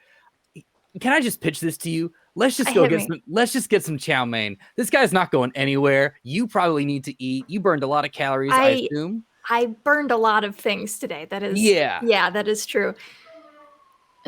Yeah. Okay.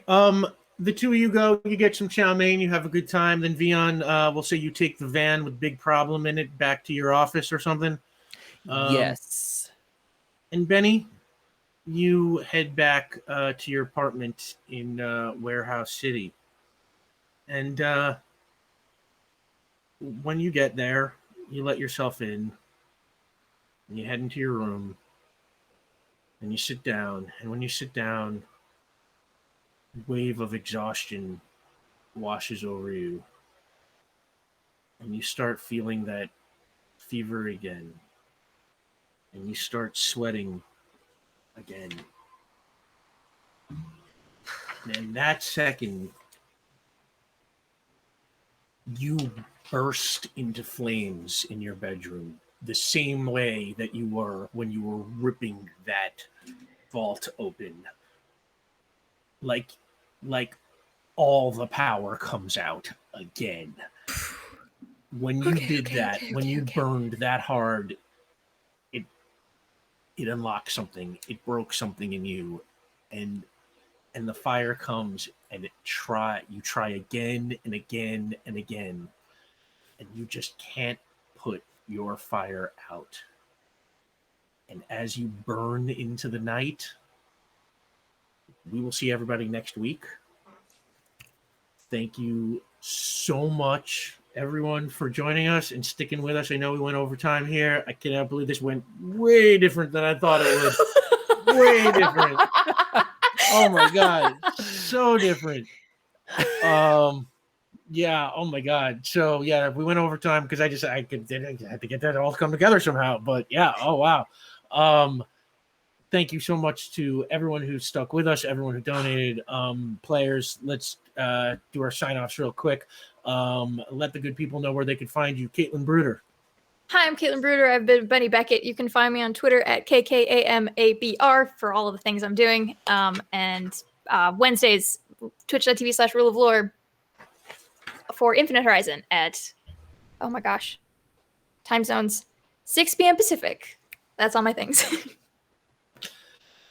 Omar Najam. Hey everyone, I'm Omar Najam. You can find me at Omar Najam on Twitter. And I'm not going to have my hair anymore. This is the last week that I have it because I'm going to go donate it this week. Oh, you are so fired. No, you know what? I'm sure OBS has a filter. I'll figure it out. No, you look great with short hair too, man. Thank you very much. We're going to match. We'll match again. That'll be great. Cannot hold back the handsome. And Sammy D. I am Sam DeLev, role-playing performer and variety streamer throughout the Twitchernet. You can get pretty much my whole schedule where I will be appearing inside your local internet void on my Twitch About page, twitch.tv/Delevely, DELEVELY. And I am Rick Budd. You can find me on Twitter and Instagram at rbud913, or you can follow the show at PowerPlay RPG or Twitter, Instagram. And I will be back here with most of these lovely people next week, and with the returning Bezelda. Yay. And and you can find me this Friday on Ramblemancy over on Rule of Lore. I will be talking superheroes over there with Lucas. And whatever else comes up, it should be a cool time. So come join us for that. And on that, the theater goes dark, and we are in the police evidence warehouse in Baronsdale. Actually, we're outside, and at present day, and a car pulls into the parking lot, and Detective Leon Neal, who I said was cast as Cal Penn, gets out of his car. And he kind of pulls on his coat. It's cold, and he walks to the building. And inside the building, an evidence clerk, who I'll say is played by Brent Spiner, lets him in. And it's Detective Neal. And Detective Neal nods at him, and the clerk goes, "This way." And he leads him over to a table, and he picks up what looks like a stone carving of a pigeon. And he hands it to him, and he says, "They found it this morning." And Detective Neal takes it, and he kind of looks it over, and he's, "A pigeon?" And the clerk nods, and the detective's like, "Why a pigeon?" And the clerk says, "I only cataloged the evidence. Figuring out what it means is your department, detective." And Leon Neal nods, and he goes, I guess that's why they pay me the not-so-big bucks. And he hands the pigeon back to the clerk, and he goes, "Okay, put it with the others."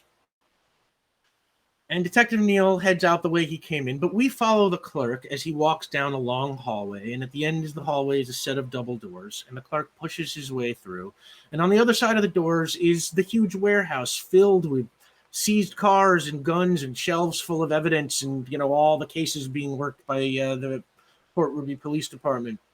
And the clerk walks down a row between two sets of shelves, and he stops at the end of the row, and he attaches a tag with a case number to the stone pigeon. And he places it up on the shelf between a stone squirrel and a stone cat. And the clerk looks at them and he goes, "You three play nicely." And then he turns and looks at the wall at the end of this row. And we see it is lined with statues of people in bizarre, terrifying poses. Adults, children, rich, poor, all races, all types, just weird looking statues. And the clerk goes, "Same for you." And then he heads out the way he came in. And on that, we'll see you next week. Thanks for playing with us.